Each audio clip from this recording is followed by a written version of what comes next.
Welcome back to DemButlers. I am Cass. I'm Doug.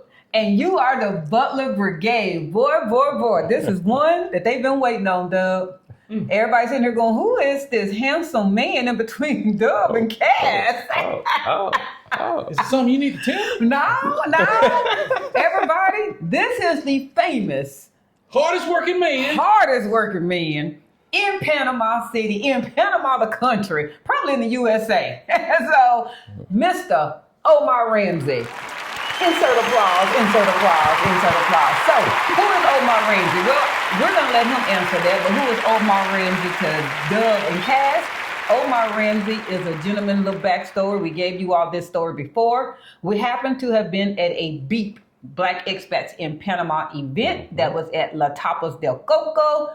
And we were eating and we were doing a little network and everybody was kind of walking around. Y'all know me, I don't meet a stranger. I happen to just be going around to all the tables. Hi, I'm Cass, and you are? Hi, I'm Cass, and you are? And I got to this table with this gentleman that was sitting almost diagonal from us. And I said, hi, I'm Cass, and you are? I'm Omar Ramsay. And we happened to exchange information. He said that he was in real estate advisement. And I said, you are? Well, we need some real estate advising. So we happened to book the next day a tour of properties and go around, more so neighborhoods, not properties. That next day we saw neighborhoods. Yep. That was get a feel for the neighborhoods that you might like. From there, we asked them, sir, how do we book you as our real estate professional? I mean, we literally did ask him that day. At that particular time, at that meeting, which was February 2024, Cedric and our goal was to be back in Panama about October 2024. But we had said life changes, grandbabies needed us, the parents needed us. We needed a little bit more time on the back end. So October became December, January about. But Omar was always our professional of choice, and he didn't forget about us, and he knew what we were looking for. So that's who Omar is to us and how we connected with him. So in other words, he's a professional real estate advisor, the man to know here in Panama. Wow. He's the man to know.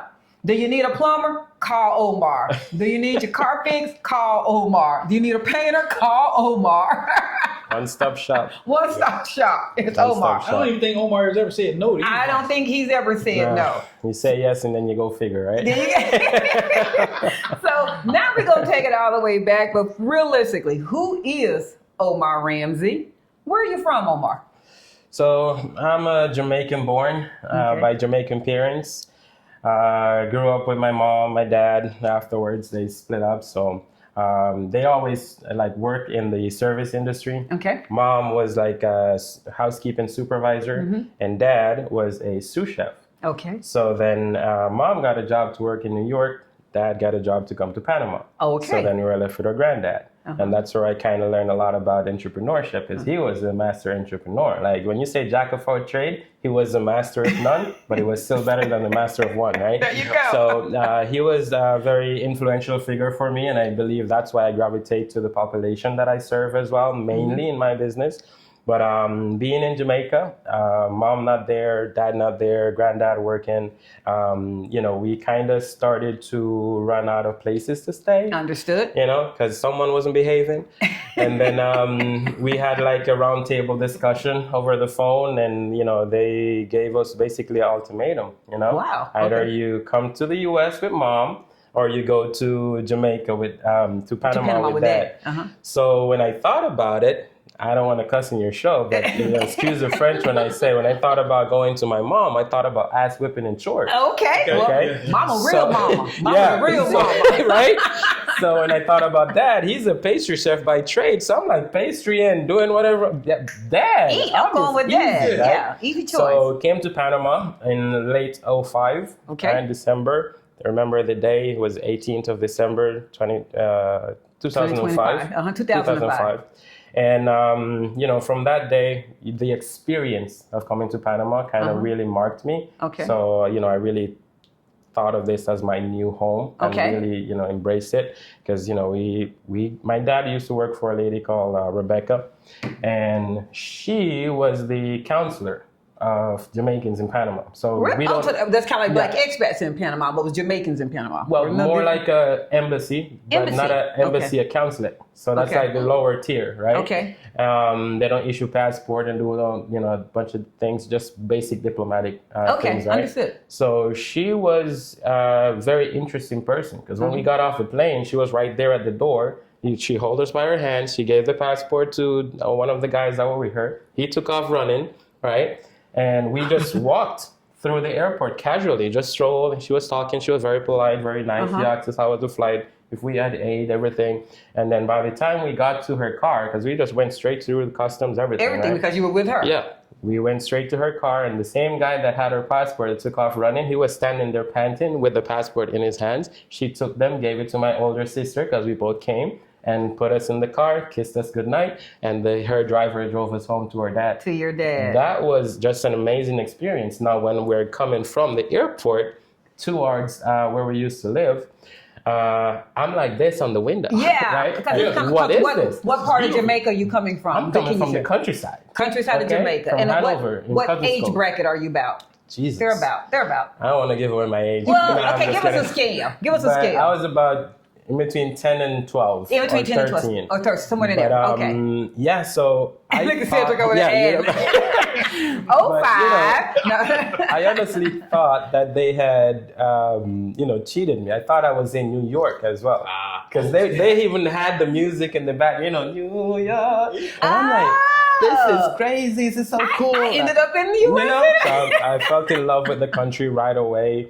Then that was December. So here in Panama, schools are out in December, Okay. right? At that time that we came. So then March came around and my dad was like, hey, you're going to go to school. I'm like, excuse me, now what? What? I thought this was just a long-term summer vacation. So he was like, yeah, you got to go to school. So, when you go to school, same behavior from Jamaica.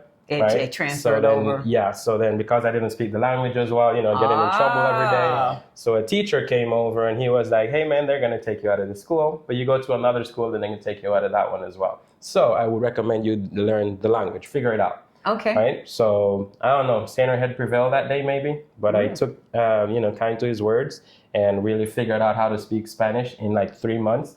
And I was using music to learn language as well. So that's another thing, guys. Use music to learn the language, learn Spanish.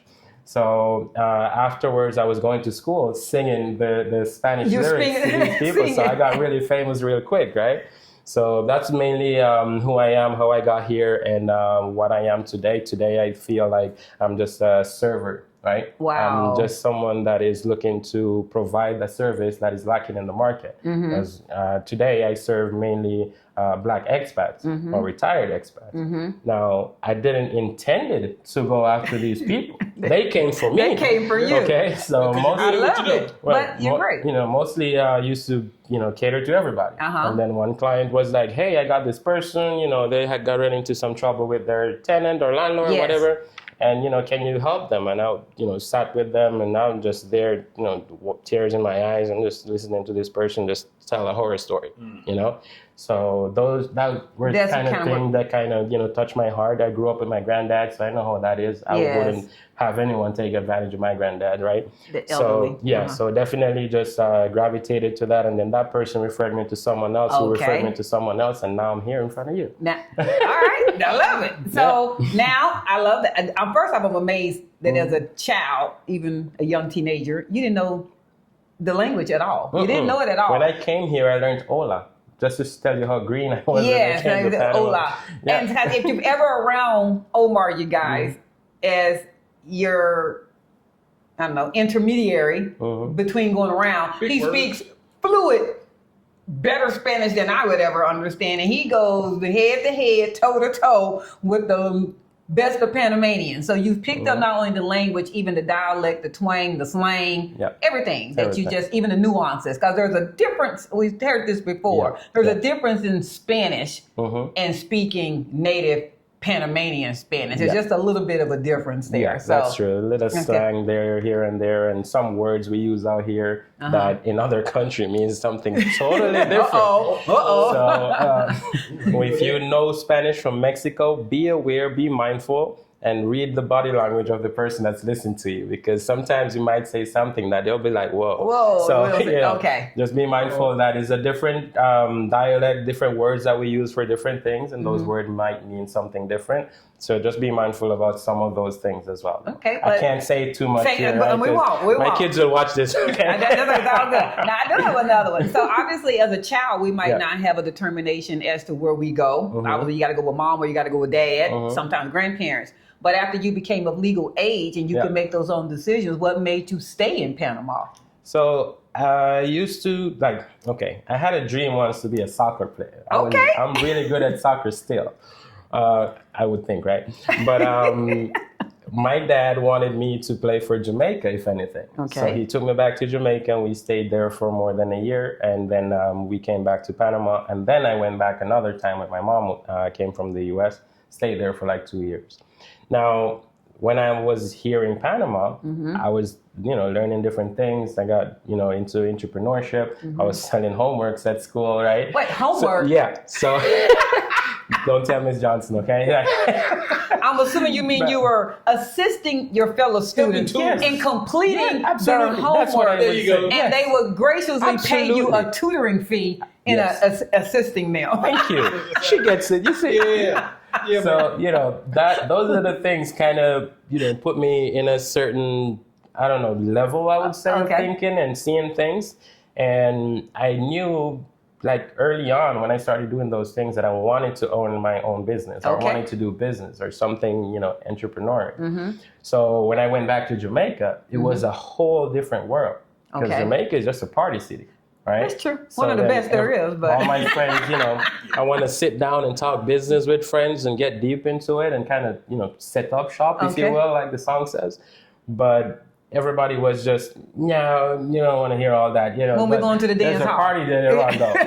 And, I got frustrated with that as well, because people were working, and then on the weekend they would spend their whole check and get up Monday morning and do it again. All over again. And I'm like, I don't want to be a part of that. So, I quit my job. I came back to Panama. I was weighing table. I had to figure it out, but I knew I wanted to be here because this was home for me. And then I got into a bunch of different businesses that I manage, that I run, that I own myself.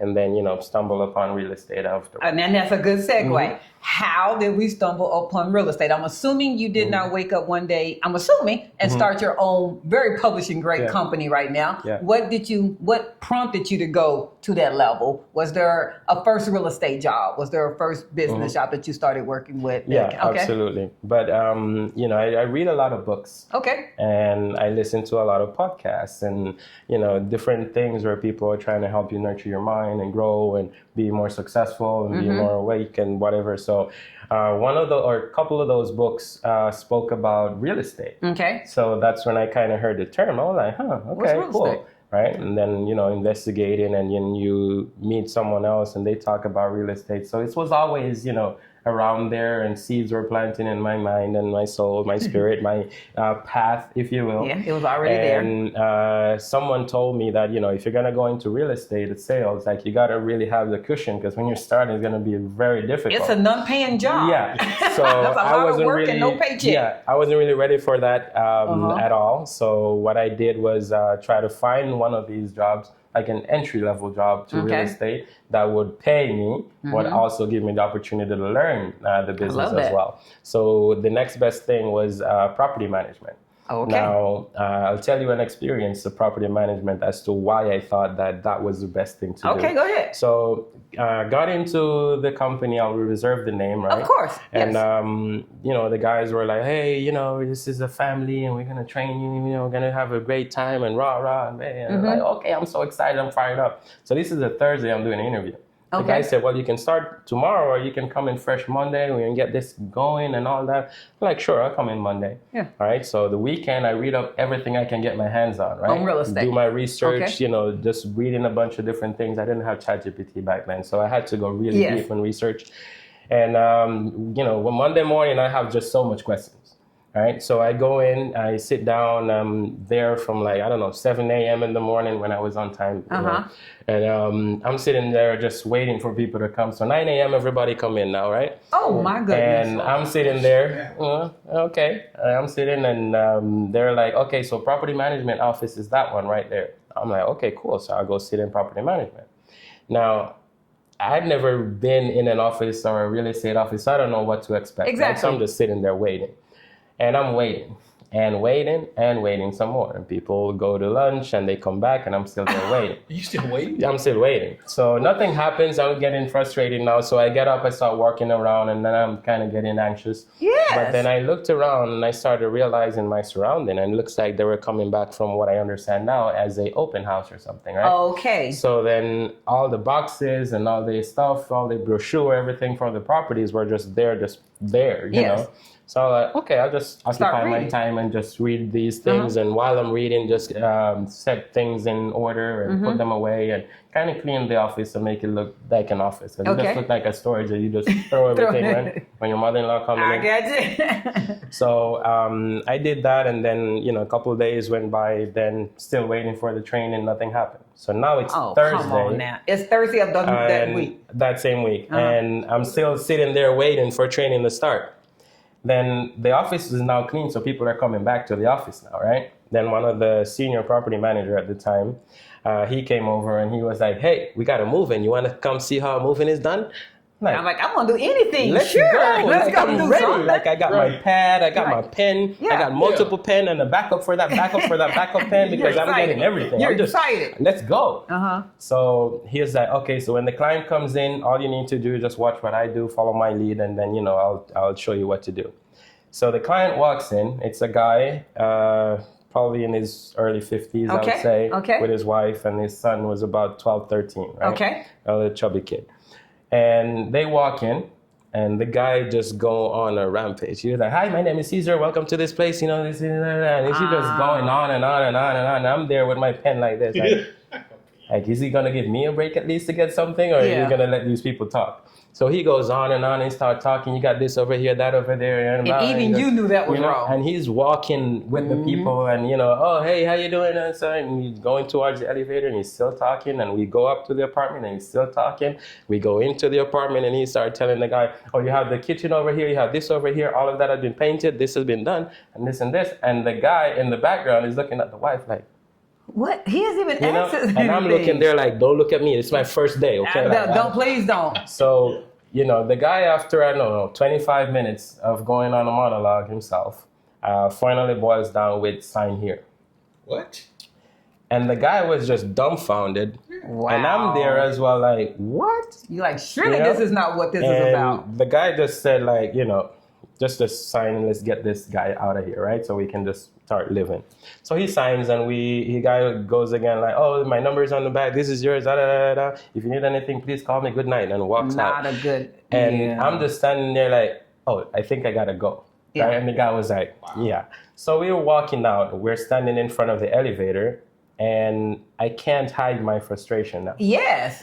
And he just turns to me and he said, that's how it's done. So that day, on the Thursday, I was ready to quit. He said, I'm not doing that. I'm not cut out for this. So as we're walking back to the office, he's talking to me, but my brain is like, you know, I'm ready to just take my things and go, tell the boss I'm not cut out for this. So we're walking back to the office, and off camera, I'll tell you where this is so you can go check it out. But I'm walking towards the office, and one of the guys that was on the other side, because I did speak to everybody in the office, was trying to get, you know, information as no one was coming to me. Because there was no training going on. So, you know, walking back to the office and my head is down. I'm just frustrated. I'm just talking to myself, trying to make decisions. And one of the guys said, hey, Omar, how was your first move-in? All right. So I'm like this. I'm walking in. On the right, on the wall, you have the name of the company. But it's like the logo and the name is just very small, right? And in big bold letters, you have customer service. So when I look over, I didn't even see the guy's face. All I could see, customer service. So for me now, I don't know if I'm a mystical person or whatever, but that for me was a sign right there, because everything just went off in my head. Like bing, bing, bing, bing. That's it right there. That's what y'all are missing. Customer service is what was missing. That's what's missing. All of this that he did. Exactly. Did he have the information? Yes. Okay. How he presented it wasn't well received. So I was like, okay, today I learned how to do move-ins. Because the information is there. That part is how correct. you present it now. Yes. And I knew a thing or two about real estate, customer service. Right. So I was like, okay, that's where I'm going to focus on. So I'm just going to get the information, gather all of that up, and then present it to the customer. Now, that was a good thing and a bad thing. Okay. A bad thing because then I didn't know what I didn't know. Right? So then when I went to do my move-in, I was doing the same thing he was doing. Okay. Right? And then, showing, oh, look at the view. And then, this is so beautiful. What do you think? Right? At least I would insert some question, have a conversation. But I was focusing on the wrong thing. Exactly. Right? So when I had one of these clients, I don't remember where she came from, but she was living in Dubai for a while. So luxury, right? So she comes and, she was very unimpressed with the building. And, I was naturally curious always. So I'm going to ask some questions, right? So I asked her, it seems like you're not pleased. Is there anything that we could do better? And she was like, well, I thought you'd never ask. Come with me. And she take me to the entrance of the apartment. And she gives me a walkthrough of what's wrong with it, right? So she's like, oh, look at the door right here. Look at this right here. It's peeling off. If you look over here, you can see mold. When you look over here, you see this. Look at the kitchen. When you look at this, it has like grime in here and stuff. And then she took me to the bedroom and did something I've never seen anyone do before. She ripped the sheet off the bed. Yep. Right? And you could see some all the things that were all the unmentionables. When I tell you that I was so embarrassed, right? Yeah. But she said, you have something good about you. So I'm not going to even be too hard. I'll take the property, but get someone to fix all of this. I want all of this fixed. And I'll be checking myself into the hotel next door until you guys get it done. Right? So I went back downstairs and figured out how to do everything. And then, got the personnel then to go do what needed to be done. Within about 9 hours, we got everything set, which was supposed to take 3 days. But I was so embarrassed, taken aback. You're like, I don't care if I got to go in there. If I got to go in there and clean this stuff. I was not going home without getting that place ready. So from that day on, I used my customer, my tenant, there you go, to teach me about real estate. So my customers were my trainers. I like that. So they taught me what they wanted. They taught me what type of service they were looking for. They taught me what type of things to kind of look at, right? And then from there, I kind of learned exactly what my customers want. So now I take that information that I got from this lady and invest it into the next interaction. I like that. Right? And then that person came in, so I asked the same question.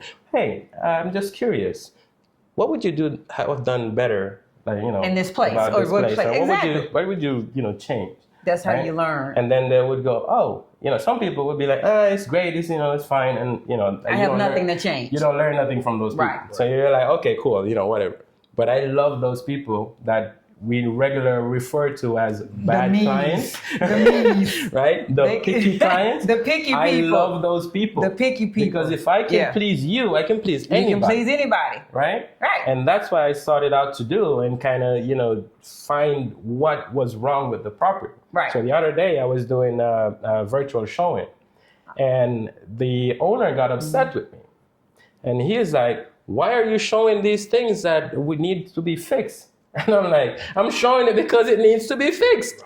I don't want them to feel like that I set them up. You don't think that when they get here and they see it? I'm not going to put myself in that situation. No, I'm not. And I'm not here to represent you. Exactly. This is my client. That's my client. I don't care who you are. This is my client. So they're sitting there like, oh, the view is amazing. I'm like, yeah, but look at this stuff. Right? And because I sent them the list and they told me which one they liked and I set up the showing to go show them those properties. So when I got there, my main goal was to see what's wrong with this. That's what you need to do. Because I already know the building. I already know it has a nice view. I already know the space is what they're looking for. I already know the price is what they're looking for. But what's wrong with the building? What's wrong with it? Yes. And that's why I kind of show them, like, look at the table. Like, you have this right here. Look down here, and rip the sheet off the bed. The owner was fuming. So them pointing out the shortcomings, that help them make a decision quicker? Because you know that they like everybody like the nice, but let's point out. Yeah, let's point out everything that isn't good. A lot of people tell me, "Hey, I want to go in that building that Cass is living in." I'm like, "Okay, okay, let me show you things. Let me show you things that are not like that. Can you do this? Exactly. Live with this? If you can't live with this, then it's not for you, right? And I'm not gonna try to just sell you something and just walk away with the money. Everything is not all good. I want to be able to come over and have a drink. Hey! Come on now, right? Hey!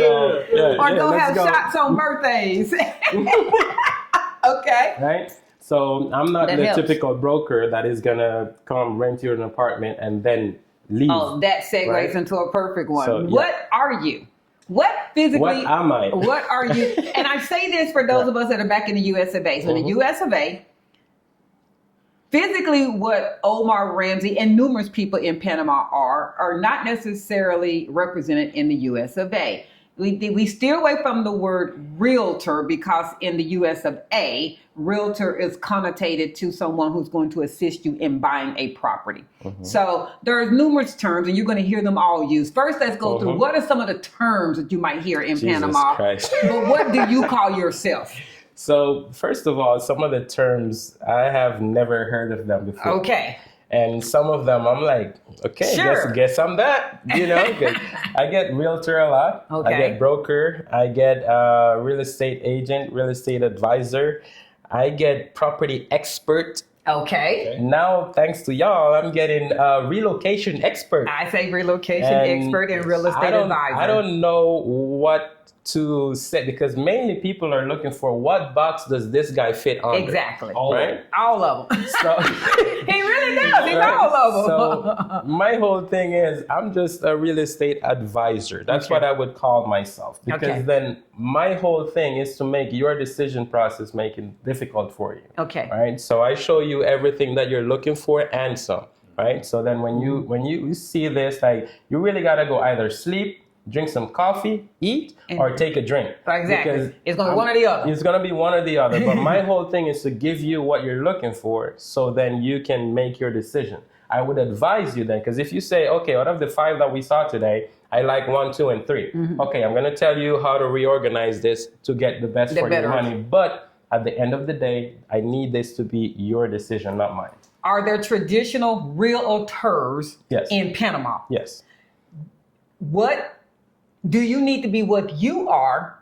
Do you have to be licensed or credentialed or verified in Panama? Is what you're doing wrong illegal? No. Okay. No. Can you explain why? So you have different, let's say, people in the market, right? Okay. Let's say you would have a broker. Yes. A broker would own then a brokerage license. Yes. Right? So then this master broker, if you will, could have multiple agents working underneath them under their own license. Understood. Right? I believe you covered this pretty decent in your video. That's okay, but go ahead. The master broker now is responsible for everything that these agents on the front line do. But the key difference with the agent and the broker is that the agent can't close the deal. Correct. The agent only can advise. Right? The master broker now needs to close the deal or be present. Be present at the deal. Now, some people have gained the experience and the ability to do the full process. Now, is it illegal for them to do that? No. Okay. Is it wrong for them to do that? No. As long as they're doing what is supposed to be done, right? Then everybody is okay with that. But I will say this is a very thin line to walk sometimes because then deals can go sideways real quick, real fast. Okay. The main reason is the expectation, or the expectation, right? I like how you did that. I like okay. Sometimes people don't realize that they're in a different country. That's correct. Okay, so they want to enforce things that they know from the U.S. On the Panamanian market. And that's okay, because then who am I to change someone's mind that's been living that way for 60 years, 70 years, 80 years, right? Yes, but as Cedric and I like to say, lead a U.S. mindset in the U.S. You can't come to another country expecting Panamanians to work around you. I mean, it's just not a great expectation, but I get what you're saying. Yeah. You're not there to tell them that that's not going to work. But so my whole thing is just to advise, right? So I'm trying my best to advise, but sometimes it's very difficult because of that main thing. But mainly, broker. Okay. And now, thanks to y'all, right, I got to get agents. Agents underneath. In order to do this as well. Now, a lot of people, when I go to Chiriquí, I do not work in Chiriquí, people. I've had a couple until you, like, if you want to pay the plane ticket for me to fly down there, you do that. But I'm not, Chiriquí is 8 hours away. And people don't realize that. So this is not close to the city, if you will. And I understand you want that experience. We have some things or some areas close to the city that's and we've hit that on. We did one the other day, and I'm glad you're going to talk about that. Yeah.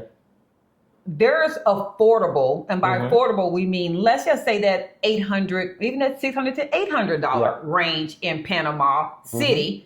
It might not be a 3-bedroom, 3-bath. It might not be on the 18th floor of a condo. It might not have all the plushes and lushes of a greatest building. Correct. But as long as you're willing to have an older building, maybe not as grand of a view, and not necessarily be in the most less economic challenged area, but maybe not on Avenue Balboa. Exactly. You can find something without, if the $600 to $800 range is where you're wanting to be, you can find that in the city. You don't have to go 8 hours away. Exactly. With the expectation, the only way I'm going to get $600 to $800 is to go to David or to go to Boquete or to go to Chiriquí, as you said. That's not true. You can find more affordability in the city if you lower your expectation. Verde, people, learn that one.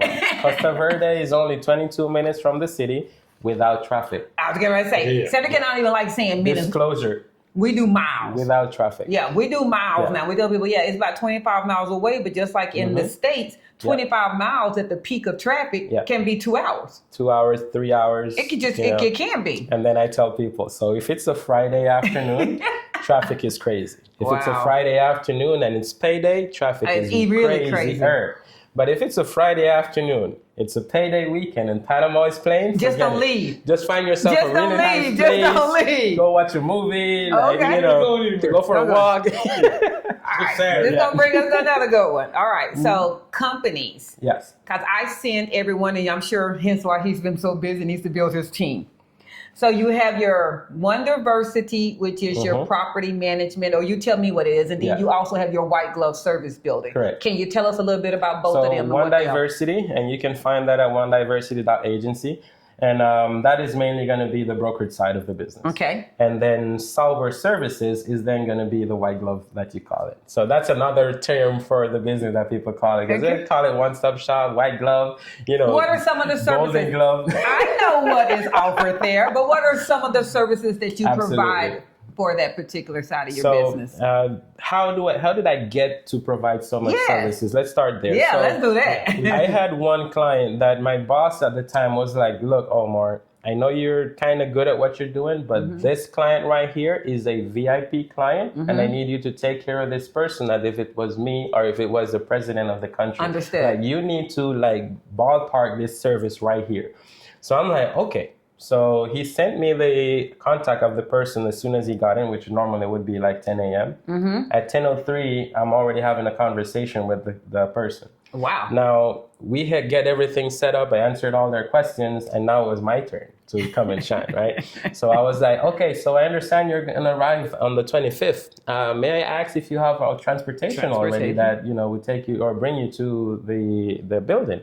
And they were like, well, now that you think of it, we were just going to get a cab and just like, oh, okay, well, I'll give you two options. Okay. You can either get a cab and they will charge you in between $25 and $50 to get here. Or I can send someone to get you and you pay them $25 to $50 anyway.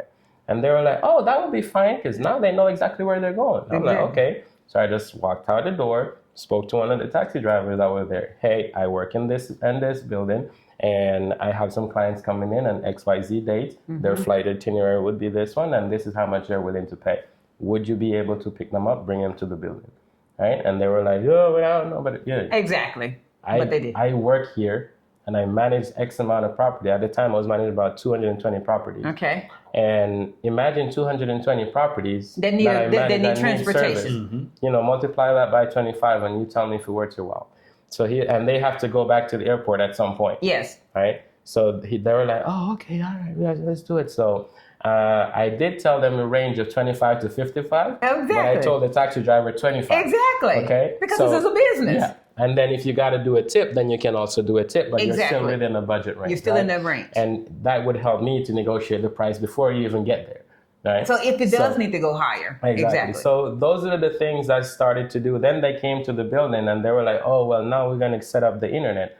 Okay, sure, I can give them a call, and I called them. But when I did that, every time I was going to do something for someone, I would always set up the expectation of this being repeated constantly, multiplied. Okay. Right? So every time to the service provider. To the service provider. Understood. To the service provider. I want that access to when I call you and say, hey, I got a client. You'll be like, hey, Omar needs service right away. I got to get to it. Right? Because that will help me then serve you better. I need a direct person at this building. Right? So I started quickly to acquire a lot. So my name, like you go to the... It is. I'm going to say them because we're... Okay, Stevens, Conway, Life Plus Tempo. All of these are retail locations. Photo, Multimax. All these people knew my name. Love it. Right? I can go in there and shop and get a 25% discount just because it's me. Right? Okay, but it's mainly because of the business I'm taking. Right, you bring them a lot of business. But I never asked for anything. Understood. Right? But they're going to take care of you. But they're going to take care of you. Volume. Yes. But that's my whole thing. I didn't ask for anything in the front end for myself. When I asked, it was mainly to serve you. Get the customer. Yes. Take care of the customer. Because that was my main focus. Understood. I didn't get here to sit in between you beautiful people because I was thinking mainly about me. Understood. I thought about you first. And because I thought about you first, I'm where I'm at today. Yeah, I agree with that. Right? And I'm going to be where I'm going. You're going to be there. So you're going to be there. That's mainly how that started. So some of the services to answer your questions yes, would be transportation. Yes. We help set up the internet. Okay. We help transfer the electricity into your name. That's a big We're going to come back to that one. We're going to come back to that one. Go ahead. That's one of my questions. Then we will help you furnish your apartment, help you, navigate as to where to go, who to talk to, how to get those furnitures transferred the same day from the store to your apartment, because they will normally want to schedule you for 3 days or a week. You guys know a thing or two about that, right? We know a thing or two about that. Those are the things. And then one of the main things that I try to help people with is the language navigation. The language navigation. Right? And kind of connect them with other people that are, providing the service as well. I don't want to call a lot of names, in this thing, but there's a lot of people that provide services as well that I am, connected to, or we have a certain relationship or whatever. So I can refer people to services that are already vetted, things that expats are already using as well. And, we have kind of debugged it, let's say. Understood. So even the properties in general, when you go show properties as well, we always try to learn about the property. Okay. I have some buildings that I just go there and just stand for an hour and talk to the security guard. The security guard, right? And buy him a coffee and something that works. And that's when you find out all the things that are going on. Yeah, exactly. Like, hey, so, tell me, how long have you worked here? 25 years. How many fires have you seen? Exactly. How many flooding have you seen? What are the issues? That's how you get to know the stuff. So I get to learn a little bit more about the property, because in my previous job as a property manager, that's where I believe I have more experiences. I still don't see myself as a sales agent. Because a sales agent normally would just rent the property and move to the next. That's true. I am sticking around. Right. And not just for a day or two, but for a whole year. And you get the repeat customer. And I get the repeat customer. And you get the referrals. And the business that comes after. So I look at it as that, right? And mainly with a business mentality, but with the heart of serving as well. Right, and not just kind of a capitalist mentality, like gotta get all the money. I gotta get all the money and run. But what I want to do is provide all the service, right? To actually make sure that your lifestyle here is what you expected it to be. I love and it. That's where I believe in the expectation, right? That your service, your lifestyle, I want it to change, because I had a customer once, and they told me, like, after 2 weeks of being here, and we're seeing each other every day. We're going to see properties. We get the property, then we go furnish it. Then we do this. Then we do that. And I'm going to say this name, Dr. Duncan. Yes. I referred them to Dr. Duncan, and they ran their numbers. And then, the next day they'd made cookies or whatever, and we were there talking and everything. And she said, look at these numbers. I'm looking at the numbers, and I kind of know the numbers a thing or two.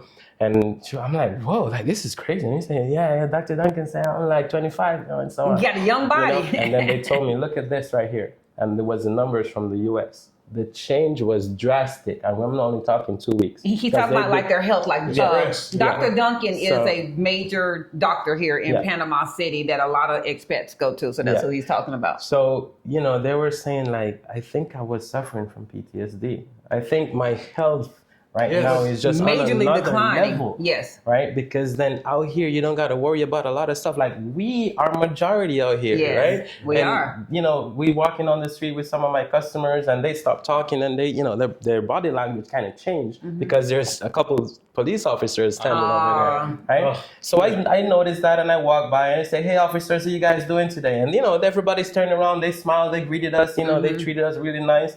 And that was just to show them that out here, like, we don't really see you as what you're called. Yeah, right. You're not a threat. I remember as well driving out to Coronado, speeding. I was, and the cops, with a radar gun, they flagged us down and we stopped. And the guy came up and the lady went like this immediately. Yeah, right? she was just looking straight and she would you could feel the energy change, right? The guy came up, good afternoon. I stopped you because you were speeding. I got clocked you on my gun. You can see here at this and this. I would need to issue you a ticket. May I have your license and registration, please? He took those, went back. 5 minutes later, he came back with a ticket. Have a nice day. Do not speed again. Done. Right? We drove off. She was like, oh my God. Like, she was just tense, though. It was very tense. And then, I kind of used that to say, well, coming to Panama, this is what your experience is going to be. And that's why I do the service that I do, because I know what it's like back home for you based on the amount of clients that I've served and the stories that I've heard. And out here, you don't really get that. You don't. Right? So you can actually relax, right? It's a brown country. And I tell people, it's funny. One of my ways that I actually describe Panama is the Latin Jamaica. It's a Spanish-speaking Jamaica. I try to tell people that it's a brown country. There's different shades of brown, but it's a melanated country. Absolutely. And I love Panama. So we're going to keep it going. We're going to keep it going. Two of the other services that he did not mention that we lean on heavily, that is his construction or rehab or maintenance. And then also his wonderful housekeeping, I don't like to say the word housekeeping, domesticated services, because those people that he have sent, y'all saw the before of our property, you saw the after. That was because of this man right here and his team. And we still lean on them. We still lean on them. We do. We call them, not lean on them meaning stuff not right. I mean, we lean on them with changes and improvements and more. So he does a lot. We're never in our videos saying, you need to call Omar Ramsay because we just want to just get rid of you. You need to call Omar Ramsay because his team takes care of you. It's literally it. It's one stop. And even if he can't, believe me, he's going to know somebody else that he can refer you to. Absolutely. He's going to know somebody. I just 100%. Okay, we're going to keep it going. We're going to keep it going because I know we'll talk all day. You want to get a drink before I start these? Jesus. All right, I know, because you've been talking a lot. Okay, for now, we're going to pause a minute. We're going to take a couple of these member questions. I'm even going to go to that. So, all right, Butler Brigaders. This is from Earl B. Okay. Earl B wants to know, what is a reasonable discount to try to negotiate for off of rentals? Example, is 5% too little? I think he means like, is that an insult? Or is 20% just too crazy? Let's start with that part. So let's say everything or most everything is negotiable on the Panamanian market, right? Almost everything. Now, when I say negotiable, it doesn't mean that you're going to have a budget of $1,500 and you're going to go look at properties that are $4,000 and trying to get it for $1,500. That's impossible. That's never going to happen. Okay. When we talk about negotiating, we're talking about maybe $100 or $200 max. Sometimes you can offer more years on the contract and you get a better deal or whatever. Explain that one. Cedric and I offered that one at one point. So explain that to some people. When that comes, okay, let's look at it this way. Let's say you rent the property for a year, then you move out. Now the owner have to go out and search for another tenant, which can take him easily 3 months. Okay. Right? Maybe more if the property is kind of run down or if it's unfurnished and the market is not looking for unfurnished property. So owners, in order to avoid that, they would rather have the property rented longer, and those 2, 3, 4 months or 6 months, whatever it is that is empty, well, they kind of get that back in the back end, right? So that's more beneficial for those owners. So they would be willing to do a longer term deal for less monthly rental. And so when we say less, let's give an example. We're just going to go, we're going to say a 3-bedroom, 2-bath, normal condo, not on Avenue by Boy, just a normal place. If the owner was asking $1,500, yes. What would that negotiation, let's play that negotiation game. Would you start at the longer contract, or would you start with, if myself and Cedric would wanted to see $1,300?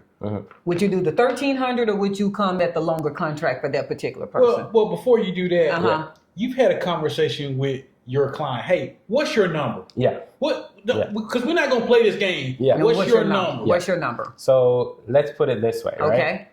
If a client comes to me and they say, okay, and my budget is $1,500, I'm like, okay, is there any room for improvement?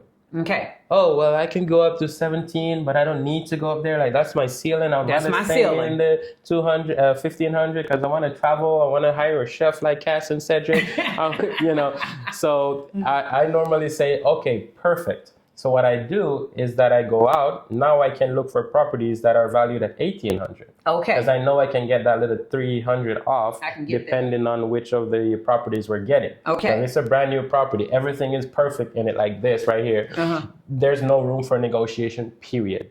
We have to look, that's why I look for what's wrong with the property. Because those things help me to negotiate better. But let's say nothing's wrong with the property and they still listed for, let's say, 17, 18. I'm still wanting to get $200 off the top. You're still going to try to negotiate. Regardless. Okay. Now, if I have a property that is listed for $1,500, I'm still going to negotiate $200 off the top. Okay. If I find a property for $1,300, but your budget is $1,500, I'm still negotiating. Okay. Because why not get a little bit less? Why not help you out? But this is my thing. I tell the clients, I only do like 50-50 deals. Okay. And when I say 50-50, mainly I'm meaning you're happy, I'm happy. Okay. You get what you want, I get what I want. Right? We compromise each other. Okay. Right? So let's say we're gonna find a property for $1,500. Your budget is $1,500. And then I go to the owner and I say, hey, can we do $1,300? The owner will come back and say, well, my bottom line is $14. I cannot do anything less than that. If they want to take it for $14, it's theirs. If not, I cannot do business. Okay. I go back to the tenant. I'm like, hey, they can do 14. That is fair. Okay. Why do I say it's fair? Because I have to take care of the owner as well and think about the owner. Right. Why do I do this? Down the line, I do not want this owner to come back and say, hey, I negotiated the price. I'm not going to fix the washer that is damaged, or I'm not going to replace the refrigerator. I know what you're saying. You know what I mean? So I want the owner to feel comfortable and feel like he won.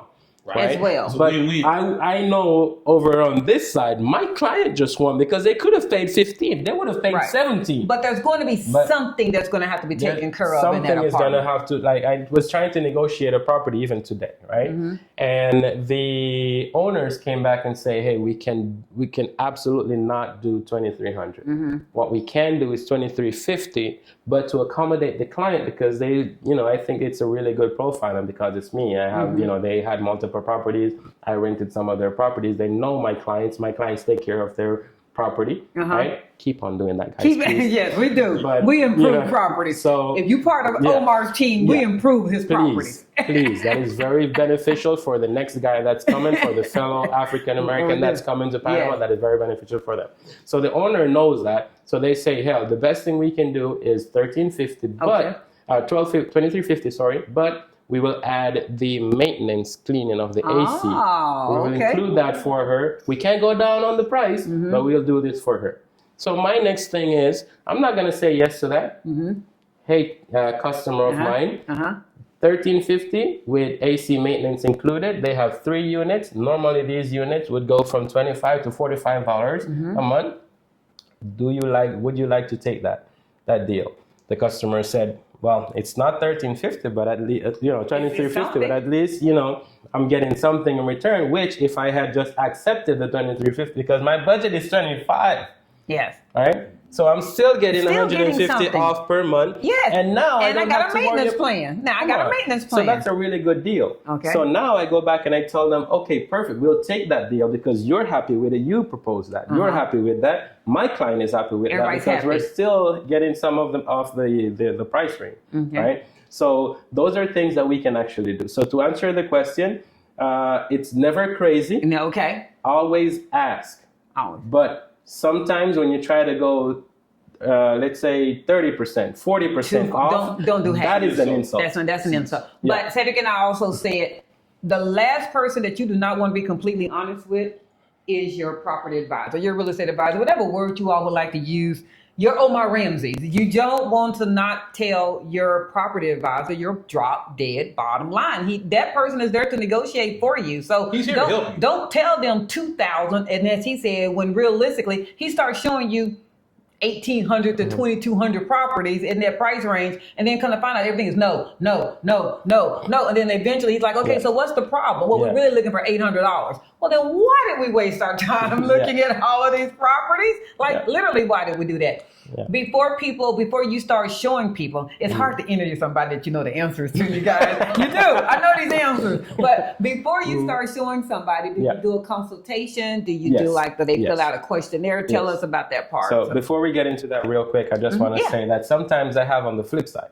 Oh, okay. Right? So sometimes the person say, hey, well, my budget is 15. Okay. I'm like, okay, perfect. We talk to them. And yes, I send them the profile. Yes. And they fill it out. Okay. And then we have a conversation about what they filled out. Okay. Because then I can tell you if you're crazy or not. Right. I can tell you if this is something very easy or not. Right. I want the 360 wraparound view on the penthouse overlooking the ocean view for $399. And I want all my bills included. Just text them, hey, my signal is bad. I got you. You're feeling so this ain't gonna work. I talk to them. I've served so many clients now that I can read the client. Okay. Based on how eloquent the client is, how they express themselves, how they talk about what they want and with passion, right? I can tell what property would fit that person. Okay. Right. So as I'm talking, and they're like, yeah, and then 1,200 is my budget. Okay. So what I do strategically is that I show them property for 1,200 and under, but then I insert a 1,500 and a 1,700 as well. If we come up just a little bit. Because then what I'm trying to tell them is that this is what you want. Right. This I'm going to show you what you want. I'm showing you what you want. I know that what you need is this right here. Right. Okay. Now, can you go up? If they say no, then I try to where we were. I try to go back. Yeah. But then if they say yes, this is what I want, then this is what you pay for. This is what it's cost. Okay. Right? Because sometimes I tell or advise the client, then they go on these platforms and see something totally different, catfish, and then come running back afterwards. Oh, yeah, the almighty well, we won't even say those names. We're gonna get there. But back to the question now as to, what was the last part of that question? Last part you actually answered. So then, and now you did answer about the 5 to 20%. He did have a part 2. Yeah. He wanted to know, can we discuss the ins and outs of the difference between the asking price and the real world price? I would read into that of him saying, whether it's a rental or a purchase, either one, if they're asking, I don't know, let's just go rental, that's easier. If they're asking $2,000, do you equate that to more? That's not what the real world, that's not what they can really get to that. I guess that's where he's going with that. Let's put it this way then, right? Yeah. Let's say you're an owner. Yes. And let's say you bought this property right here. Okay. $200,000. Gotcha. Right? And you do your math and you say, well, like, man, in order to get back my money and get this amount of rate, like, I really need to put this at $1,500. Okay. Right? Okay. Then when you look at the price in the building, everybody else is renting for, I don't know, $1,000. $1,000. Okay. Right? Your property is overpriced. Right. Yeah. Okay? It is. Period. Right.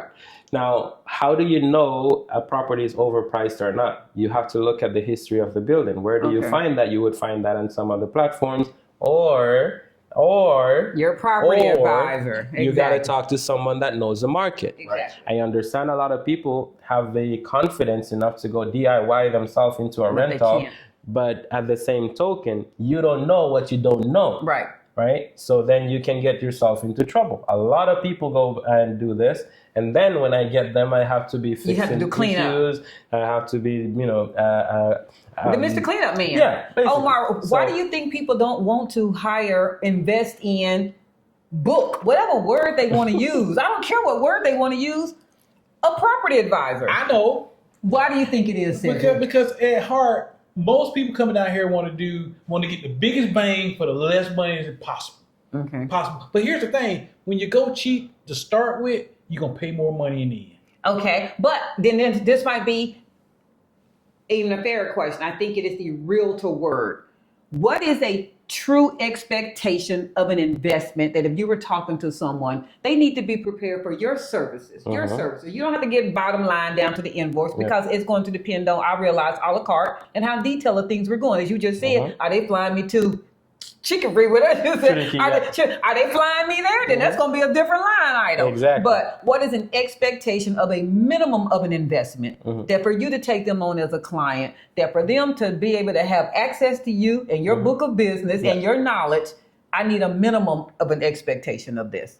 Correct. So when I what would that amount be? So when I send the profile, and when I say profile, please don't take this in the wrong way. Yeah. Okay, mainly this is just who the client is and what they're looking for. Okay, so when I send that list, mainly what I'm trying to get is what do you want, and kind of get an idea if I know where to find this or if I can find this. Okay. Sometimes it's not all the customers I can, so I just tell you straight up, I can't do this. Okay. Right, and then we don't even get into that part. But if it's something that I can do, then there is a fee, which I will send you then another form. And that fee would be $350. It's gone up. Because some of the clients are like, oh, I heard it was too. No, listen.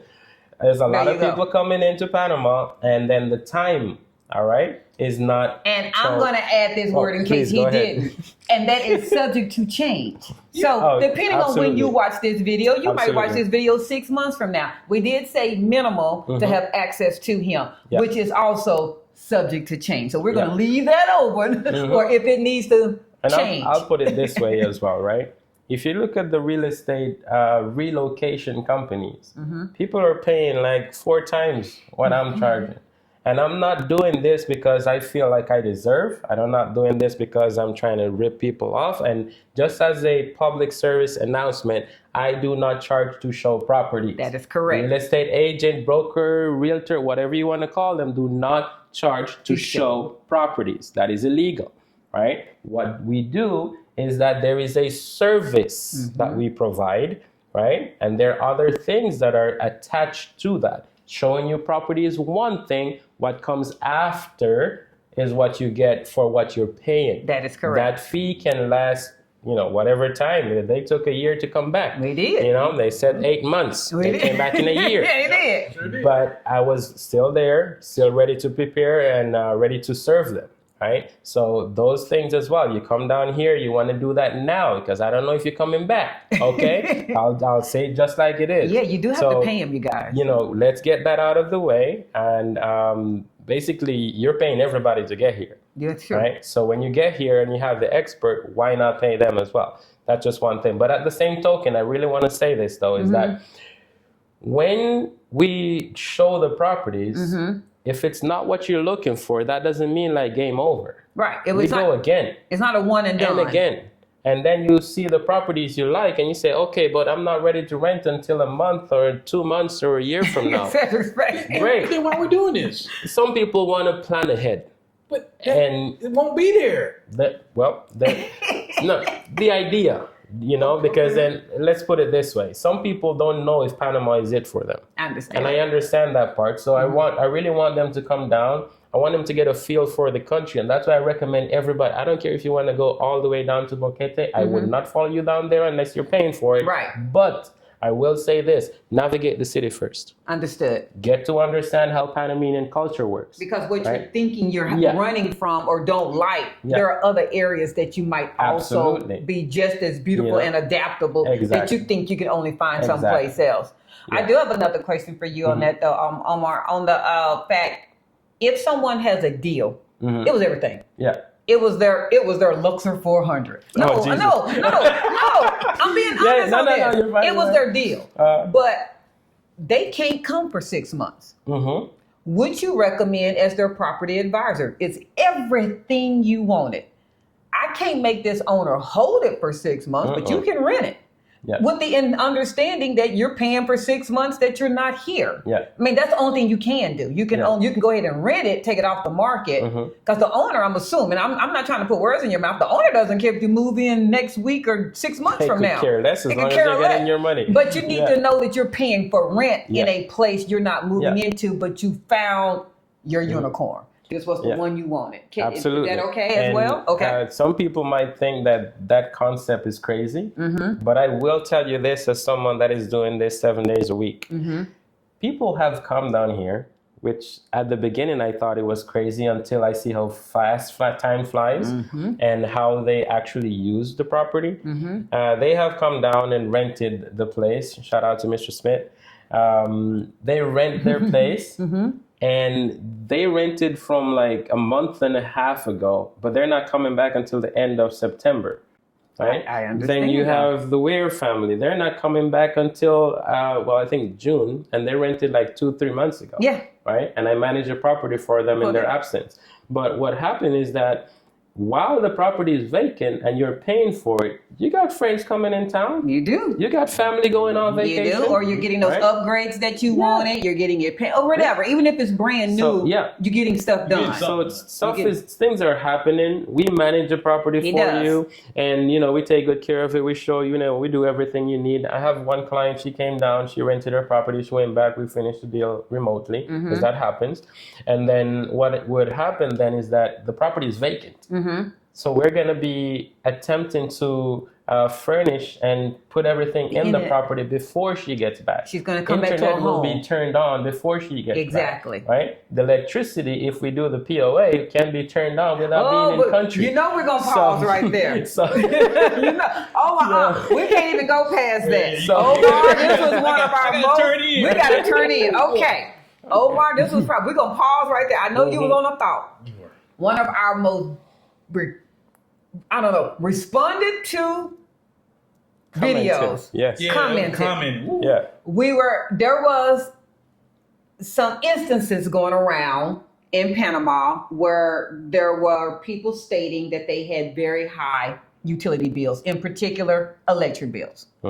And one of the things that you also knew was a concern of Cedric and I was, how did that happen? And we don't want it to happen to us. This is not negating or saying that those people did or did not have those electric bills. But what Omar shared with us, that there is one thing that most people are not doing when they come to Panama, and that is a POA. Correct. Explain to our viewers, what is a POA and why do they need one? And that is a normal process when you have them as a client. Correct. First off, what is it? So basically power of attorney. Okay. Right? And this will give us access to do things on your behalf.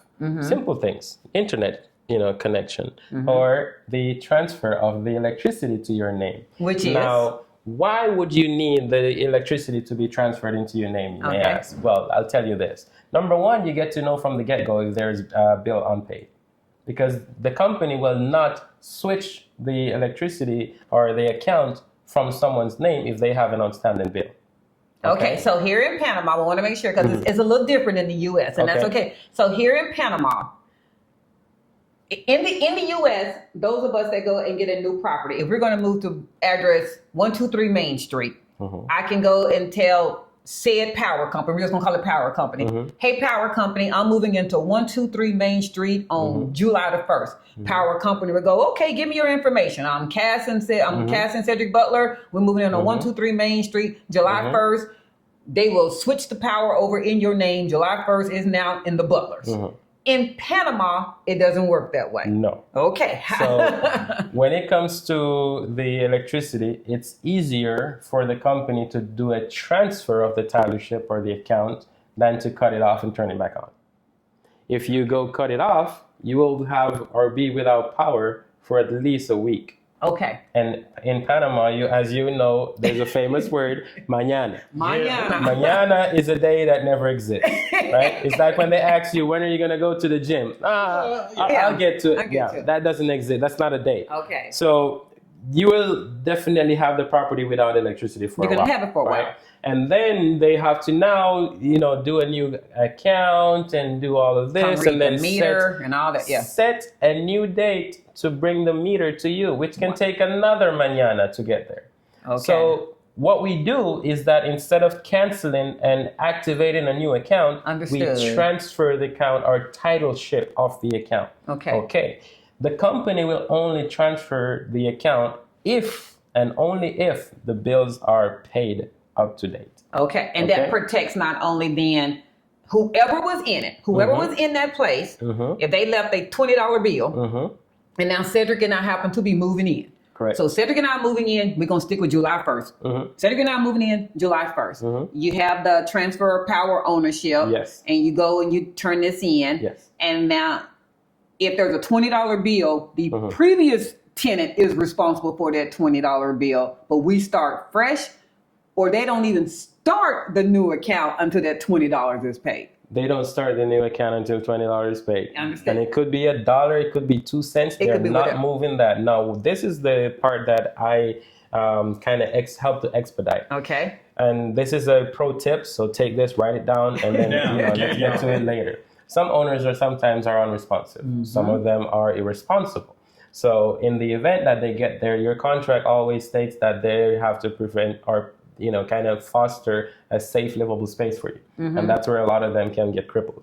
But a lot of people don't know that. So I'm just going to leave it there. Get me, call me, and then I'll tell you about it. More. But there is a way that you can actually pay this and then have it deducted from your rent. Right. Just to expedite things. Understood. Only. If the owner doesn't have it and everything. The key thing is that you're not going to be inheriting an electric bill. Right? It is impossible to have a previous debt bill when you did it this way. When you do it this way.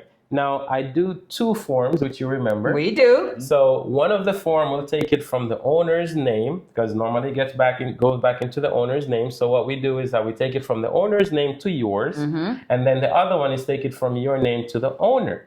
That one, we don't fill it out. We only sign it, right? Why we sign it and we don't fill it out? Because we don't know if you're going to renew for another year. We don't know we're going to leave. Right? Exactly. So in the event, and I do this as well as a mechanism of protecting my reputation as well, because then some people, they abandon the unit. That's correct. Some people have an emergency and they really go need back to to leave wherever the country. they need to go. Some people pass away, which is sad, but it's a reality. So then the electric company, they're a private company. Right. They don't really care about who's in it. Who is the owner of the property. Exactly. All they care about is this person owns the account, and we only talk to this person that owns the account. Unless you have a POA, we can talk to you. Okay.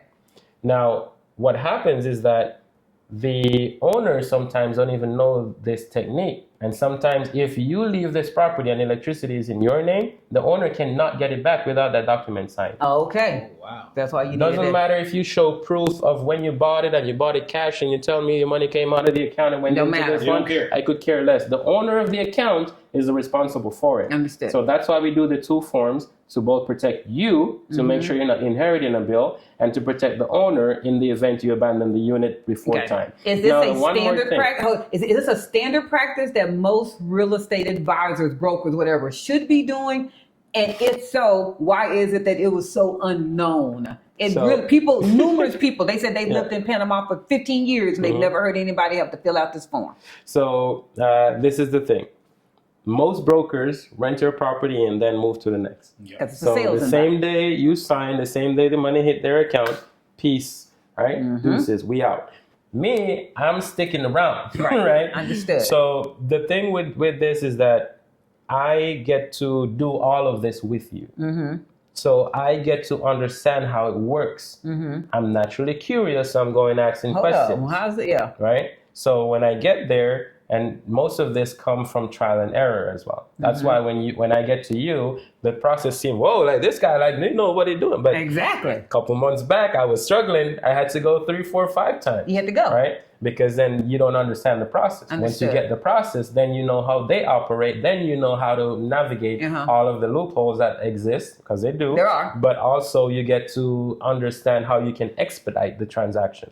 Do you recommend, there are many people who are moving here that say the owner prefers, I do realize this is not something that you would probably advise your client if they were your client. These are the people that are navigating without a broker. Let's go put that out there as well. Yeah. They're saying that the said owner would prefer the utility stay in their name. So I'll talk a little bit about that, right? Okay. And then we're going to talk from your perspective if you bought a property. Okay, if you bought a property. If you bought a property here in Panama, but you don't live in Panama, in order to do your taxes, you need an address here. Okay. Or you need some utility bill. Okay. That's why some of the owners don't transfer it to your name, because they need that for their tax purposes. Their taxes.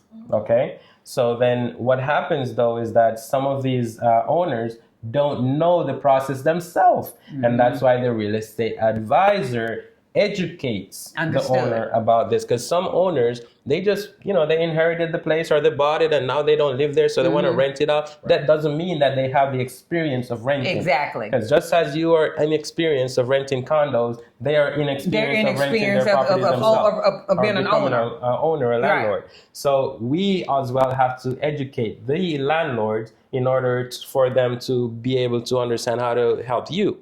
Right? So those are certain things that I have to do as well. Jesus, it's been a long. I know, I'm just making sure, yeah. So my whole thing is, when you're doing this, if you're doing it by yourself, there's a lot of things that you do not know you need to know. And if you don't know, you'll get in trouble. And we don't recommend you do it by yourself. I'm sorry, but that's just an advocating. Anybody do it. There are two people we recommend you add to your team. I'm sorry, we're going to always do that. That's a real estate advisor and your attorney or your legal team. We're always will. And we're going to talk about that. We're not going to segue into that. I'm not trying to, but I want to get this other question. What is one of the perks of also opening up that door to our legal team? You were the catalyst that allowed us to meet CLP Associates by way of paralegal Marcos Jimenez. What is a good reason that your property advisor and your law firm or your attorney should be cohesive? What's the one reason? I mean, there was numerous that I can speak of. All-star team right here. I know, but tell me, what is a reason that you want them to be talking together? Because you want to win. Let's look at it that way. Okay. That's having, Kobe and Shaq at the same time. Or just whoever, Or Jordan, like you get the top players, right? So you're always going to win. Mainly you have your advisor, because let's say if you're buying a property, right? Okay. You're buying a property, your broker needs to find the property for you. Okay. But as your broker is looking for the property, as soon as we find this, your attorney needs to know. Okay. Because then at one point, the transaction is going to pass from the broker to the owner, to the attorney, right? And then they will take it from there. Why we do it this way? Because there's some legal, let's say, processes, nuances, if you will, that needs to happen and take place. Your broker is not equipped and their license doesn't take them that far, right? So we help you find the property, we negotiate the price, we have the rental contract and everything, or the purchasing contract. But this also get transferred to, or let's say passed on to the attorney.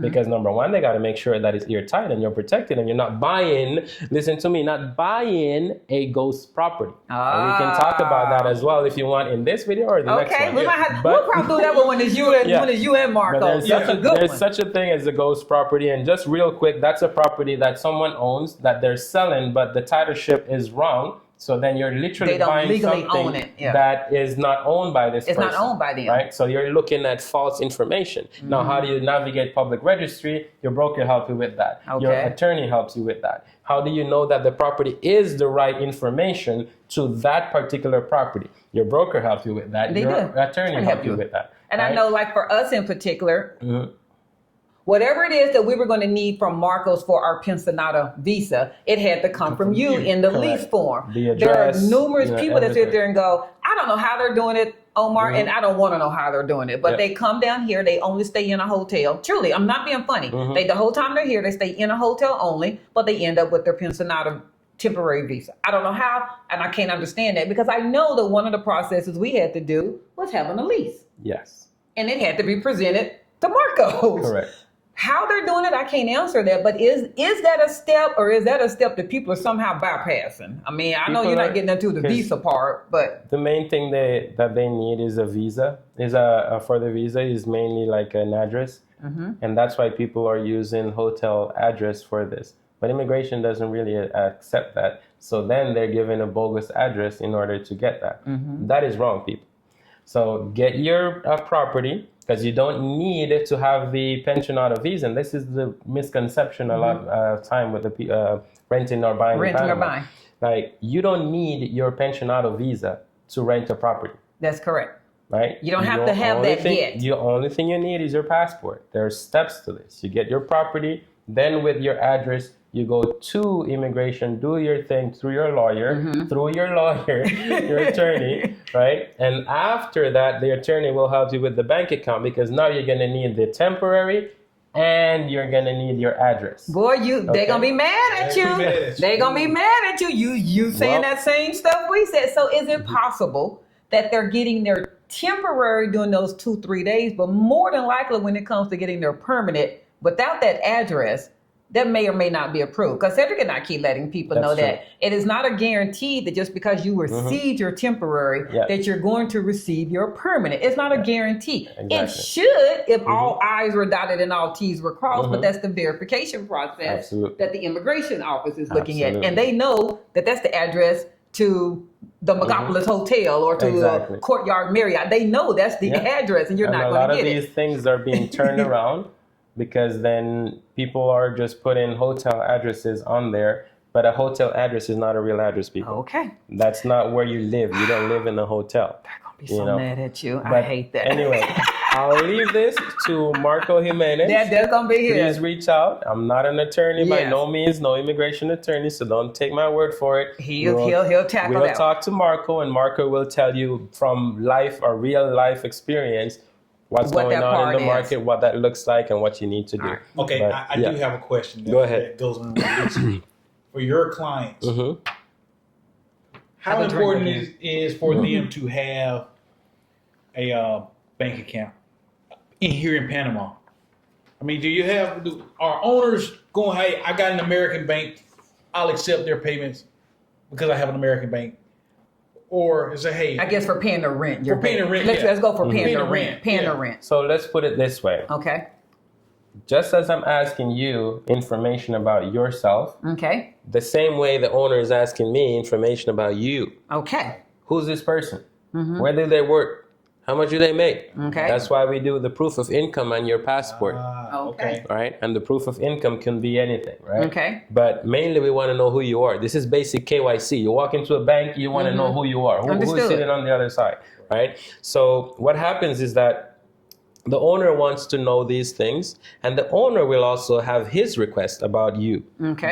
Okay? So mainly we want to see what the tenant is bringing to the table or where they're coming from. And then the owner then will decide if that is someone that they want to accept. And the reason you're saying that because there's not necessarily an application process for renting in Panama City, but you want to present the best client forward. Yes. And the best client forward is going to be someone who has a decent income or a decent verifiable background, and that they have established a bank account, and that just makes you look. That's the other thing. Great. When I tell the owner, they have bank account, they light up, because what happens is that no owner wants to pay that transaction fee from the SWIFT transfer. So that's like the ACH wire transfer from the U.S. Although Chase Bank, Wells Fargo, Bank of America, although that's not who you bank with in the U.S., and now it's time for you to pay your $1,500 rent. Yeah. When you do that SWIFT and you transfer, the owner here in Panama has to get less than $1,500 to receive that payment. Owners hate that so much. So then that has happened to me in this week as well, and the tenants transfer that. So I just pay that so they can be happy, and then when they come, I help them to get their bank account as well. But mainly when you have the account here, this is something that owners are looking for to avoid you not being able to pay your rent. Because look at it this way. Okay, you have $1 million in the US. Great. How do I get it out here? How am I sure that I will be able to pay or get my money every month? That's Right. by providing a bank statement here to say, hey, this person They has an have that account money. with us, and they've maintained a balance of XYZ. And although it's called SWIFT, it's not SWIFT. I mean, it's not. Yeah. I mean, even a wire transfer, it It could still take takes up to 14 days. It can take. It Wow. take a while. Even more. And we know this because when we were doing our banking, we tried to pay Omar a couple of different ways. Yeah, At one yeah, point, it was yeah. like pay. Jesus. No, That was and we're not being funny with this statement, you guys. It was like Yeah. PayPal at one because at that time we didn't have a general Banco General General. account. Oh my And God. Teddy kept saying, that payment hasn't made it to you yet, Omar? You're like, it hasn't Yeah. hit yet. It hasn't Yeah, hit I'm yet. showing screenshots and everything. Yeah, it hasn't hit. So it's not that they don't want to do business Yeah. with you. It's just that it doesn't look good for business. You Yeah. know, if rent is Yeah. due on a certain day, you're thinking it's not instant wire like it is for us in the U.S. It's not Exactly. bank to bank. It's not that Exactly. if I send from my Navy Federal to Bank of America that person's going to have it in a matter Yeah. of seconds. It Yeah. doesn't happen No. that way. No. It could be days. You just heard It it. could It could be be days. up to 14 days. Good, 14 days. The owner might be a little upset with you that rent Yeah. was due on the 1st and it's now the 15th and, And your then payment's now not you're in that situation where you're like, oh, just give me a time, I'll figure it out. And then you don't figure it out. And then every month you're in the same thing. Yeah, The it's owner the same gets frustrated with that. So I don't like to put owner in that situation because then he'll start ill-treating you. Yeah. Okay. And you don't want that. You don't. So you always want to take care of your owner and that their owner takes care of you 50-50. Like, let's just do our part. One more thing I I agree will with say as well. If you're gonna get a bank account, I don't care about no interest rate. I don't care about who's affiliated with who. You mainly want access. You want the access to And it. Banco General will give you access to local economy in such a way that no other bank does. There you go. You pay your rent from there. You can pay your utility bills from there. sure your, can. Yeah, internet. You can pay your phone bill. You can pay the electricity from there. Water if you pay water. It's the most acceptable, accessible bank Oh, that you can it's just right use. there on the bank can just system see there, it. right there. Yeah, on the- everything is there. Everything's there. As Omar saying, he's not advocating that you don't bank with this bank or do bank with this. He don't care if you go put $1 in every bank around Panama. He could care less. Yeah, I could care less, But one of honestly. the ones that you Yeah. want access to is Banco General. Absolutely. You That's want for that that's for access? everyday purpose. And Yappy is wonderful. It is. Oh We love my it. God. We love Yeah. Yappy. We love Yappy. Even the guy begging on the street might have Yappy. They did. They all like, have that's Yappy. crazy. Yeah? Everybody has Yappy. All right, we're gonna do another of our boss members. This Go is ahead. from Sheila and Charles Outlaw. Oh, the outlaws. The Outlaws. Yeah. Okay. And I love this one. Once both parties agree that Omar will serve as their realtor advisor. So they're Right. already going with the fact that you're the man. Mhm. Monies have been paid, so you're not working for free no more. Uh-huh. Hint, hint. Omar does all your condo showings, and clients determine that they have found the one. This is the one. We have Yeah. fallen in love with this one. Absolutely. And communicate that to Omar. Yeah. What are the next steps in the process? So I guess Absolutely. they're basically asking if this is the one, can you give us maybe a 1, 2, 3, 4 as to what the Absolutely. next steps So would be next steps. Basically, the first thing we want to look at is what's your time frame to move? to move. Okay. Because some people are not ready right now. Okay. Some people are coming back in 6 months, and if you're doing this 6 months, it doesn't make sense. What you see Okay. right now is not going to be available Okay. afterwards.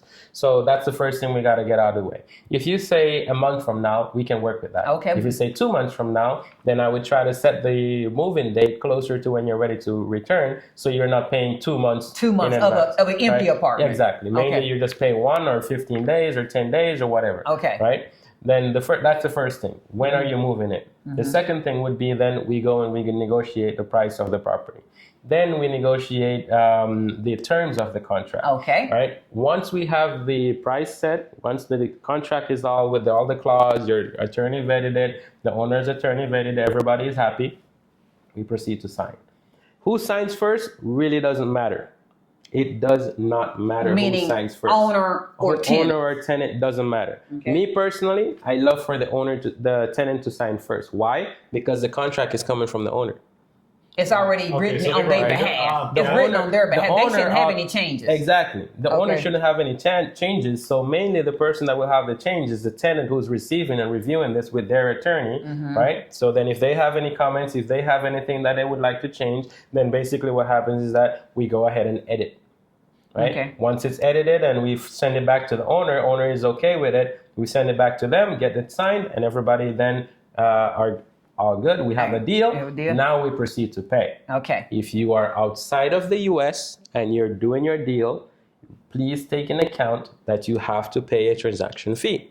Okay. Some places, some of your banks will, like waive the fee for you or the fee is for free or whatever. But bear in mind the owner bank will charge him to receive To a receive. SWIFT or international transfer. You want to add that on top of the, if the rent was $1,500, I made this number up, and the transaction fee was going to be $80. I'm just telling you, you need to pay him $1,580. $80, correct. To be in good standing. To be in good standard. Understood. Right? And if you're in country, right, and you have the cash, go to the bank. Do not give me no money. Go to the bank, deposit the money in the owner's account that is on your contract. Yes. Every contract needs to have the owner's account number on it to say that's where you're supposed to pay. That's Don't tell me goes. that you gave him cash. Don't tell me that you sent it through a Yappy account to his wife. Like, money should always be in that account. On the document, that's where you need to pay. Understood. Right? So you take the document, you go there, you fill out the little slip, and you give the teller the money. And the money goes into the owner's account. We real estate agents, I want to make this very clear. We do not take cash from our owners. Understood. Right? Sometimes there's a situation that we need to take the cash, but we go straight to the bank and deposit it, and you get a slip right away. Okay? Understood. This is not something like I can't stress this enough, because sometimes, when you hear people say that they're giving people money, you sit there and go, please don't do that. I do not take money from my clients. That's correct. I sit with you, and I'll show you how to send it to the owner, right? And the owner will confirm that they received the money. Got it. Okay, and you have the owner's number, so call them and ask, right? yeah. But we don't take money from clients. This is almost illegal, right? To do it though. So what we do, we take it to the bank, you deposit the money there, and then we're good. Okay. So once the money is paid, then the next thing that we do is the walkthrough. Right? Or the move-in inspection. Right? The move-in inspection is not for you to say, oh, they're going to replace this, they're going to do this, they're going to do that. Mainly is to say, what's the condition you're receiving the property? Right? If they're going to change something, then we can add that it's being replaced, or it has been replaced, or just wait for it to be replaced. Then we update that list. Okay. It's basically to make sure that any damage that's there is something that you didn't put there, so you're therefore not responsible for when you move out. It's just a move-in inventory. It's mainly to get your deposit back. Yeah, it's just to make sure that, hey, this was already there. Yeah. Whatever. That scratch on the ceramic tile was already there. I didn't do that. And we take picture of that, we notate it on the document, and this serves as Annex A to the contract, so it's a legal binding part of the contract as well. Completely understand. Okay? It's kind of like when you rent a car in the States, you guys, and you got to do the walk around the car. They're not getting ready to fix all the scratches and the dent. They're just saying this is how you got it. You didn't do it. It was already there. Some of the things need to be fixed. And this is another thing I want to say real quick before we move on. When we show properties in Panama, most of them are always going to be dirty, right? And most of them are going to need AC maintenance, and most of them might need a little bit of maintenance as well on the appliances. Okay? Some things the owner might be changing, they might be ready to paint as well, but he's just waiting for a contract so he can start all of that. Why do they do this? Is that, let's take this place for instance, right? You fix it up, beautiful as it is right here, but you can't find a renter for 2 months, 3 months. Right? Now what? You're going to send someone to clean it every time every you're going to show time? No. And you're doing showings every day? No, they're not. That's going to be $30 every day. Right. No one has money for that, and you yourself wouldn't be paying for it. They're not going to pay to clean it every day. So then those little things, we just have to understand how the market operates. Don't walk into a property. No, sometimes when you walk into the property, you're like, hey, burn it down and just build a new one. But some of the time, or most of the time, most of the things that you're looking at will be taken care of. When they say that you're responsible for AC maintenance, that doesn't mean that, the AC has not been serviced forever. Like, they have to service all of that before you move in. So you get it fresh, clean, proper. Let's talk about it. That's a good one. Okay? So AC maintenance, that's a good one. I think I just hit you up about this. There's people going on about that. Yes, in the United States, we happen to have we have an HVAC plan on our home. Nothing changes with that basically when you're in Panama. Although we have AC inverters, that basically involves what? The cleaning, the changing the filter. I mean, tell me what that is. What is that? Mainly it's just cleaning the unit and upkeeping it. Because there are certain things that needs to happen to it, like the gas, for instance, or the refrigerant. I think that's the word for it. We call it Freon refrigerant, same thing. Yeah. So mainly those things, you should never need to change that on a new unit, ever, right? Mainly 10 years after, if they say it lasts for 10 years, at 10-year mark, you might want to change that, right? But if it's brand new, all you need to do is clean the ducts, change the filter, and you're good. So for us, we happen to have 4 brand new units. We happen to have 4 brand new units. That are yours. What do you consider? And I believe you said about every 6 months would be good. Every 6 months but for a new unit. If you're closer to water, do you change that? If you were closer to... If we were closer to Cinta Costera, I would say from 3 to 5 months. Need to change. Yeah. Okay. But if you are not that close to the water, then you can do it every 4 to 6 months. Okay. If it's a brand new unit, you only need to do this at the 6 month mark. And is that the tenant out there with a water hose trying to clean it, or do you recommend? I know this answer, but I'm saying, do you recommend that you? No. I'm saying that you recommend that you invest in someone who would come out. Let's put it this way. Okay. If you have experience doing it, go for it. Okay. If you do not touch this unit by no means necessary. Yeah. Because when you do touch this and you break it, then you're liable. That's it. And you got to buy it.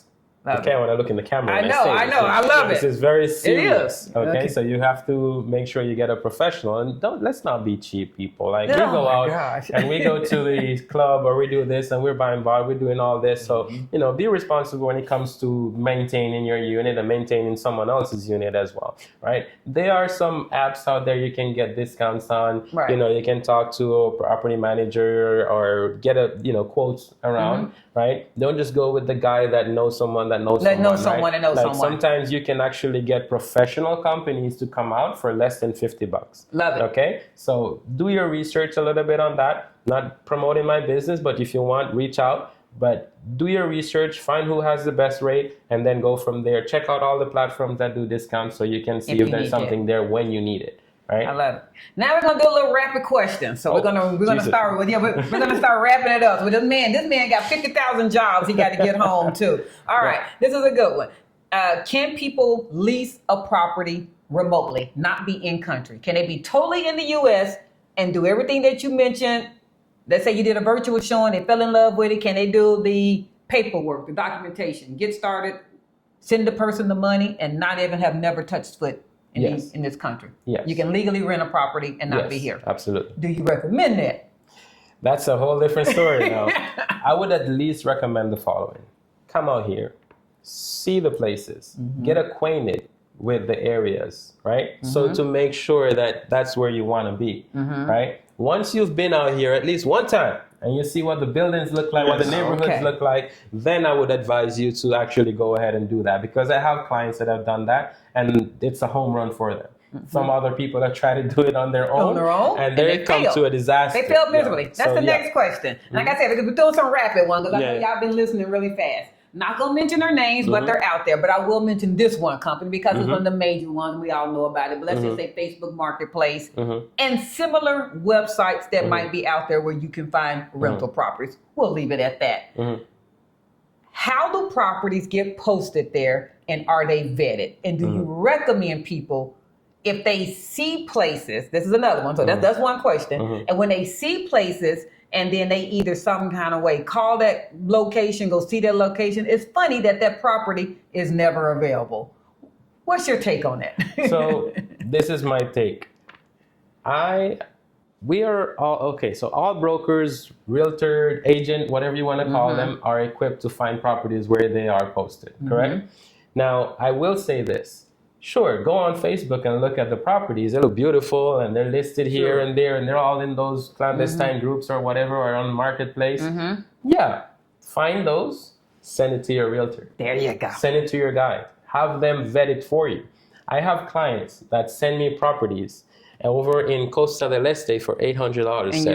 In Costa del Este, $800. And you're like, they're just trying to get you out there. Sometimes when I come back and I say, hey, that doesn't exist. And I'm like, but I'm seeing right there. And then I'm like, okay, like I can't help you with that one then. Yeah. Right? If that's the one you want, I can't help you with that one. And for those of you that don't know, that maybe don't know the layout, Costa del Este is like a gated community area of Panama City. So that area right there can tell you right there it doesn't exist. But that does want to take us into another area. Typical exactly, right? rental budget for these areas. And you don't have to go down to the penny, because I know it's going to depend on likes, wants. Tell me what all you need. I have it pretty decent. Okay, but just give me. So let's do a spread. If there's a spread, just give me a spread. Yeah. If I was in San Francisco area of Panama City, spread would be 900 to 2200. They have Coronado Beach. from 500 to about 1800. Costa del Este. Yeah. Costa del Este, Jesus Christ. Yeah, I know. I would say 18 or, 15 for like a 1-bedroom studio apartment. Okay. Up to, I don't know, 14,000 I've seen per Woo, month. woo. Yeah. Boquete. The one he said he ain't flying out there. Y'all out your Boquete own. can be like $300 up to like $1,200, $1,500 if you have like a luxury property and one of gated communities, upper scale neighborhood like Altos what's it called? Altos de Boquete or something like that. Palo Alto is it? Okay. Yeah, if you're up there, different And this prices. is another that has come up recently. I think it's from videos. I know I'm saying the name while I'm killing it. Aljalera or something like that. It's like about 20 minutes. Aljalera. See, I don't know how to even pronounce it. Aljar. All right, huh? There we go. It has a J in it. I'm like, I know I'm killing this name. You killed it. I know I'm killed this name. But it's about 25. I hate saying minutes, you guys, but it's like 25 miles on the other side of Absolutely, absolutely. Are you familiar with that area a little bit? I have a house out there, absolutely. So in Costa Verde. But let's say if we're talking about Chorrera, which is the state, if you will, or province, or province, or whatever word we want to use, then that area would be anywhere from like $300 for a house. When I say $300 for a house, people, this is not gated. This is not the upper scale neighborhood. This is just a local home. Local Panamanians, they buy these homes. Understood. Okay.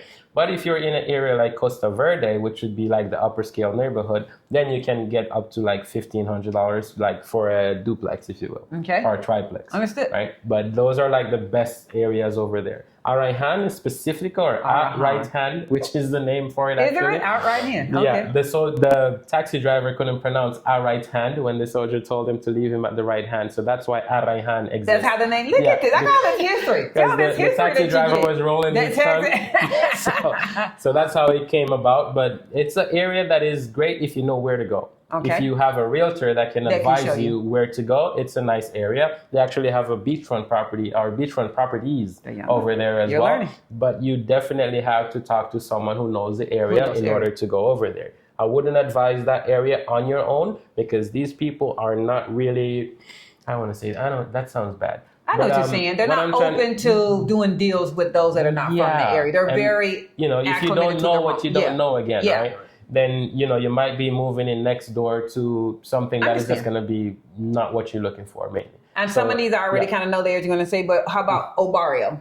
Obarrio is great. I love that place. Obarrio can be anywhere from like 1,300 to about 2,200 as well. Who am I missing? El Congrejo, maybe? El Congrejo? Oh, yeah, of course. Luxor. Luxor. El Congrejo. Keep coming back to that. Let's put it this way. There was an owner that has a property over in El Congrejo, right? Okay. In Luxor, 400. And his property was one of the larger units, so the B units, right? He had it listed for 2,800. Okay. Beautiful property. When I tell you that there's nothing more beautiful than this property right here, because the guy is actually an interior decorator. Okay. So he jammed. Right? He put his foot in it. You would rent that on the spot. Yes. But 2,600 is crazy for Luxor 400. Yeah. And for the area. The area. So his property was the most expensive property over there. He came down all the way from 2,600 now to 2,000. Okay. He had to come to a realistic number. He really had to come down because that's not market price. It's not market. Okay? And no one was going to pay that. I've shown that to multiple of my clients and some of your viewers.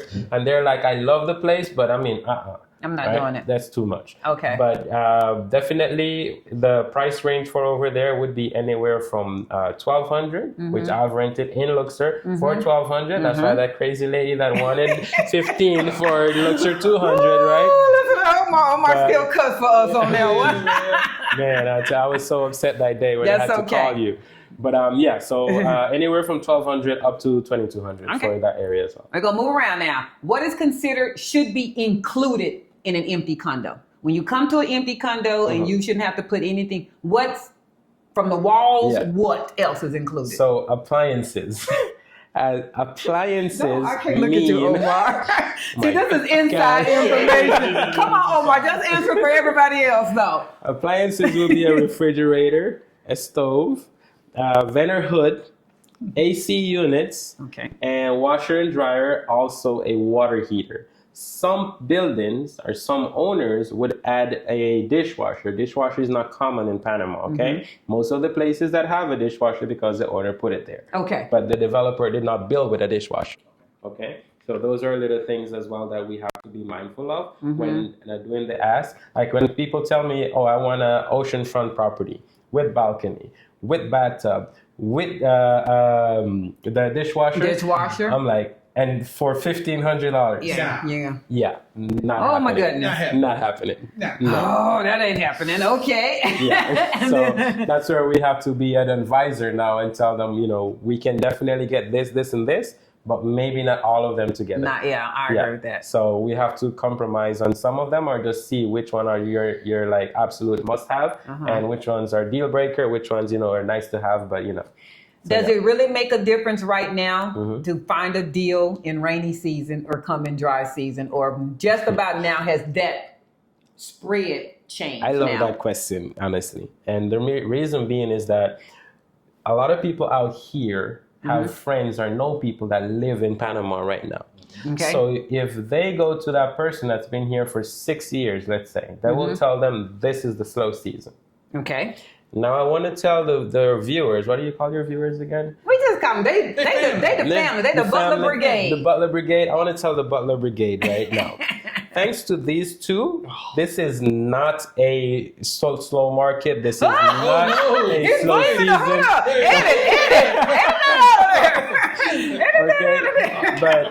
Okay, but mainly, right? This would be considered our slow season. A This lot would of be inventory hit the market on this time. This is beautiful, owner's market, right? But it's been a bull market for like the past 3-4 months, I would say, because then although the snowbirds went back, expatriates are coming in. Yeah. So everything that is normally hitting the market are going like It's real going fast. It's going so fast. it's not a slow market right now. Panama market is in a bull run, but you can still negotiate, which is the beauty. All right. I've been asking this one. I've been getting this one here a lot lately. Obviously, most of the homes here have gas. And there's a gas inspection every 3 years. Every 3 years, correct. Is that one of the questions that you ask in your vetting? Should they be asking you that they want to know when's the last time the gas was inspected? And why is that important to know when's the last time the gas was inspected? So let's put it this way. Okay. Panama is a privileged country that doesn't get most of the natural disasters that other countries get. Understood. Let's say Costa Rica or Colombia that are right next to it, because we are like down and under. Okay. Right? So everything passed above us. I love it. We just miss it. I love it. Right? Now, what happens is that because we don't have those things, instead of allocating resources to take care of those natural disasters, we take care of other types of disasters that could potentially happen. That's why you have all the buildings being built with anti-seismic technology to it, so they sway. Oh, right? Okay. Okay. Another thing that we take care of, or we look at very seriously, is the inspection, right, of the buildings, the gas lines. This is something that is mandatory. Let me tell you this, and all your viewers. They don't care if you're over in Thailand. They don't care if you're back in the U.S. or getting a surgery or MRI. That gas line needs to be inspected, or else the building fails. Okay. Okay, so it's either you get someone to go over, or you fly down, you tell the doctor, wait a minute, and you come do that. Because this is something that is very serious. They got to have access. That's what you're basically saying. They have to have access to your unit. Yes. And absolutely. What people don't realize is there's not a sales office. There's no main, it's not an apartment community where all your keys are backed up in an office somewhere. You're the only person and These are possibly condos, the owner. not They're apartment condos. buildings. So, yes. and I think that probably went over some people's head like, well, why do I need to be there? They don't care because you're the person that got access exactly to get in. So someone needs to be here. Someone needs to be. That goes to say, if you're leaving the country, when it's time for that, you might want to leave someone with a POA or just access a friend with access to your apartment. Don't leave yourself lying around, obviously, right? But, definitely leave access to that. Who will tell you when that is going to happen? Who will tell you? HOA. HOA, okay. Our building administration will notify you months in advance when that's going to happen. It's going to happen. Now, a lot of people ask me this question, and I want to let people know, like, this is something that is very, very, very regulated when it comes to Panamanian market. So for us to have a building that is hosting people, that is on the market for rent and not have the study or the inspection is unheard of. Right. Period. It has had an inspection. It has had an inspection. When did they have the inspection? If it was year 1 or year 3, they have a period for a reason. But it's never going to boil over into a 4th year. Okay? And then you may ask, yeah, but there was a fire in this building and they had, well, that was negligence by a tenant. Right. We can't, It that has nothing to do with that. That is very that. isolated from the fact that they do the I can't remember the name of the term, the service that they do. But every time that is due, like they're showing up. Okay. And they're letting the building know, hey, it's your turn. And the building has a responsibility, administration of the building has a responsibility to keep that in check.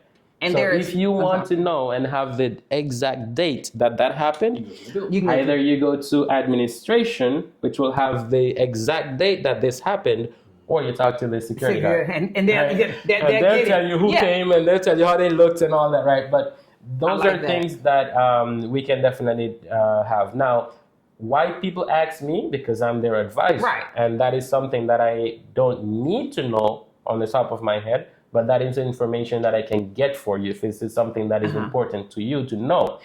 Is this a deal breaker to know or not to know? No, I don't think but that. It's a great, good to know, if you will. I think most of us coming from the U.S. want to know because then it has been said that the gas is off for possibly up to a week in the whole building. So I guess they're like, so without an ability to cook or have hot water, what typically do people do during their week? When that happens is that someone is not available to open their apartment. So now we have to wait. Okay. I think you just clarified. All of that can be done in one day. Maybe 2, maybe 3 days. Yeah, it's been explained. Why has it not been, the permit hasn't been issued for the building? Because they haven't been able to inspect all the units. So I get what you're saying. Yeah. So your individual unit will not have gas while they're doing the inspection. Absolutely not. But if there are more units in the building that they have not had access to, they might have to kill gas for the whole building because they can't pass everybody. Is that what you're saying? Or when they go to do the inspection, on the day of inspection, they kill it for everybody. Everybody doesn't have gas.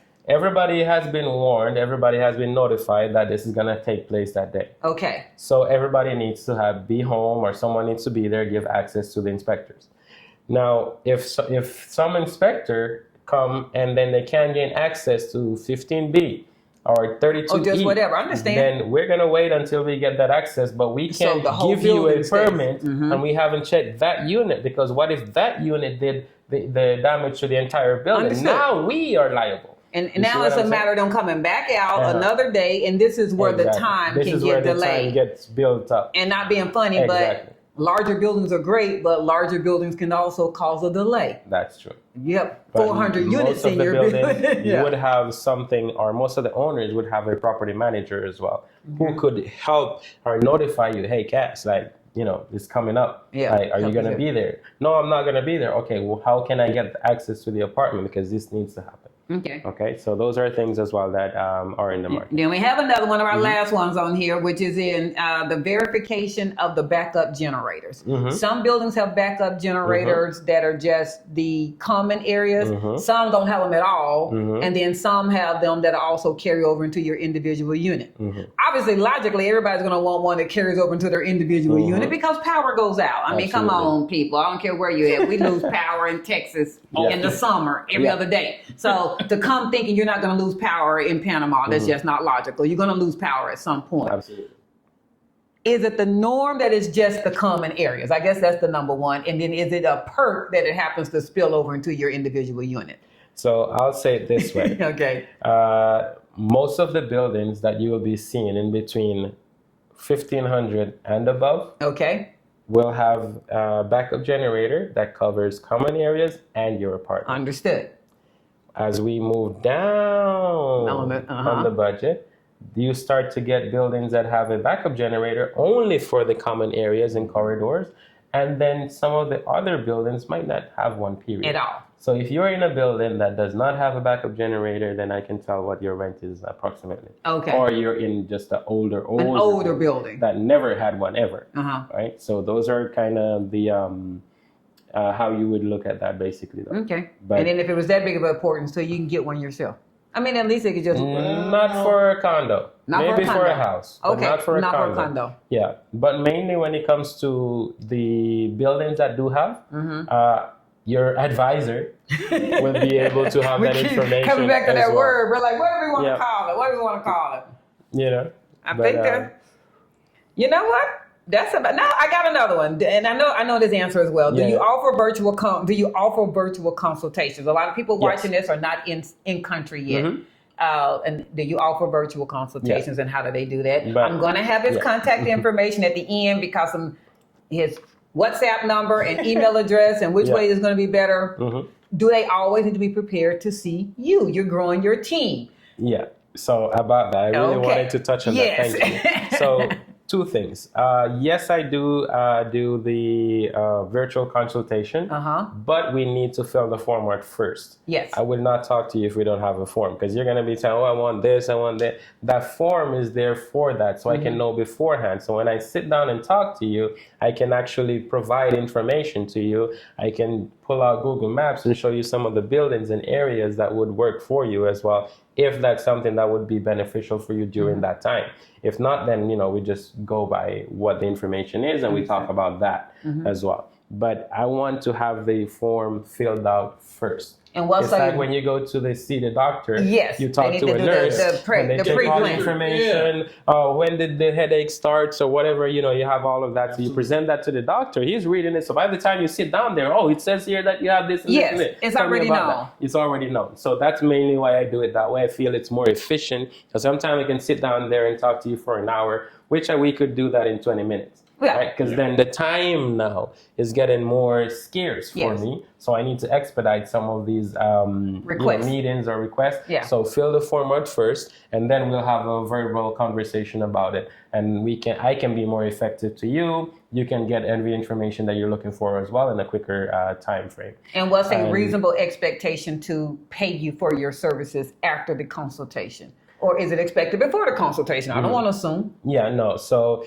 mainly we charge either before you come or if you're going to do cash because you want to avoid all the fees included, then we can wait until the day you arrive as well or the day of the showing. But that is going to be subject to change as well because I have had some cancellations where we had the properties already lined up and now I'm wasting owners' time and then you're telling me the same day that you're not going to make it or that something came up or whatever. So that part right there, I really have to be responsible because I don't want to damage my reputation in the market and then not be able to serve everybody else. And a lot of I appreciate that. A lot of those last minute no-shows are because a lot of people still have this premise that there's an office they're going to there's somebody working in the building that's there to show them. And we've tried to I got a bunch of keys ready up there. And we've tried to diffuse that there's a reason that they're paying you for. But I will also say this is just my caveat for myself. That's because I'm a planner. For those of you that you're coming at, I don't know, let's just say you're coming on one day and you have booked an appointment with Omar for that same day later on. Let's just say you come at 8 o'clock in the morning. Go ahead and get here. Get checked into your hotel and relax. I think that's probably some of the councils as well. They come the same day, they want to get on the ground. Because what he just said, there's not a sales office. We keep seeing these are not apartments, these are condos. The time for the owners have been lined up, sometimes the time with the owner's representative, then your person, and then Omar's time. And so they've made all these appointments to make sure these people can see you. There's no sales office. This is not an apartment community that you walk into. And we've had videos on this and everybody thought we were exaggerating. You don't walk in and you go, hey, I want to see your empty 1-bedroom. And the security officer is going to say in Spanish, and who are you here to see? And you're going to say, oh, I'm here to see an empty 1-bedroom. And they're going to say, and who are you here to see? What apartment are you here to see? And you're going to go, I don't know anybody here. What, you don't have any empty 1-bedrooms to show me? And they're going to go, ma'am, you need to go talk to whatever name is on the outside of that building for you to communicate with. You need an owner. You need an owner, and you're not going to have access to an owner without an advisor. If you don't have an advisor. You're not getting no owner. You don't have to have him, and we keep saying that. You don't have to have him. We don't know why you wouldn't hire his team, but you don't have to have him, but you're going to need an owner. In fact, We saw a couple yesterday in the lobby down in our building. We sure did. Try to get Access. shown access. The security guard like, No. I can't help you. He was literally saying in Spanish, I can't help you. Y'all can call said person on business card, and we know that. And, have a good day. and you can talk to her. Bye. And they started walking on back down the hill again. Yeah, because they can't do nothing about that. Like they're there. Sometimes if it's a person, let's say that is in the building for years, they might have built a reputation with the owner or rapport or relationship, whatever. So the owner knows them. So the owner might come and say, hey, my apartment will be on the market, et cetera, et cetera. Then that person can give you information. But you say it's a rare instance. It's very rare. It's not the norm. You're gonna get that, and it's very rare that the keys are there. It's very rare that you're gonna contact this owner and he's gonna be willing to talk to you. Because some owners as well do not want to deal with you face to face. They want to have someone in the middle that get the deal done. And once we are all, set, money has paid and everything, then they come and introduce themselves. Hey, I'm the owner, blah, blah, blah. And, you can get from there. But yeah. Go ahead. I'm going to give you another shameless plug. And another reason why you want to use Omar is because most of y'all don't realize that a lot of owners own multiple properties. They sure do. And although you're coming to see one in this building, that owner might have 5 or 6 other places that you don't have access to or know anything about, but he does. Exactly. Got it. All right, we're gonna go rapid fire again. Last 7 questions. Last ones. This is Let's it. go. Let's All go. right. What red flags do you watch for, or should renters watch for when they're renting or buying? What do you see that you would recommend that you go, that's a red flag, that something's gonna tell you, no, we ain't going to this one. I don't know. One of the number one things is that their owner is not in town, and then it's just a random person showing you up in an apartment, a friend or the neighbor. I know what you're saying. It's not an actual broker, so they don't really know. They don't have any information. They're just showing you this. So you're trying to get information. You're not gonna get it from this person, and the owner might be a cheap person, so they're not paying for this as well. So you're getting whatever. You get filtered information. I have one owner. Jesus Christ, this guy. He has respectfully.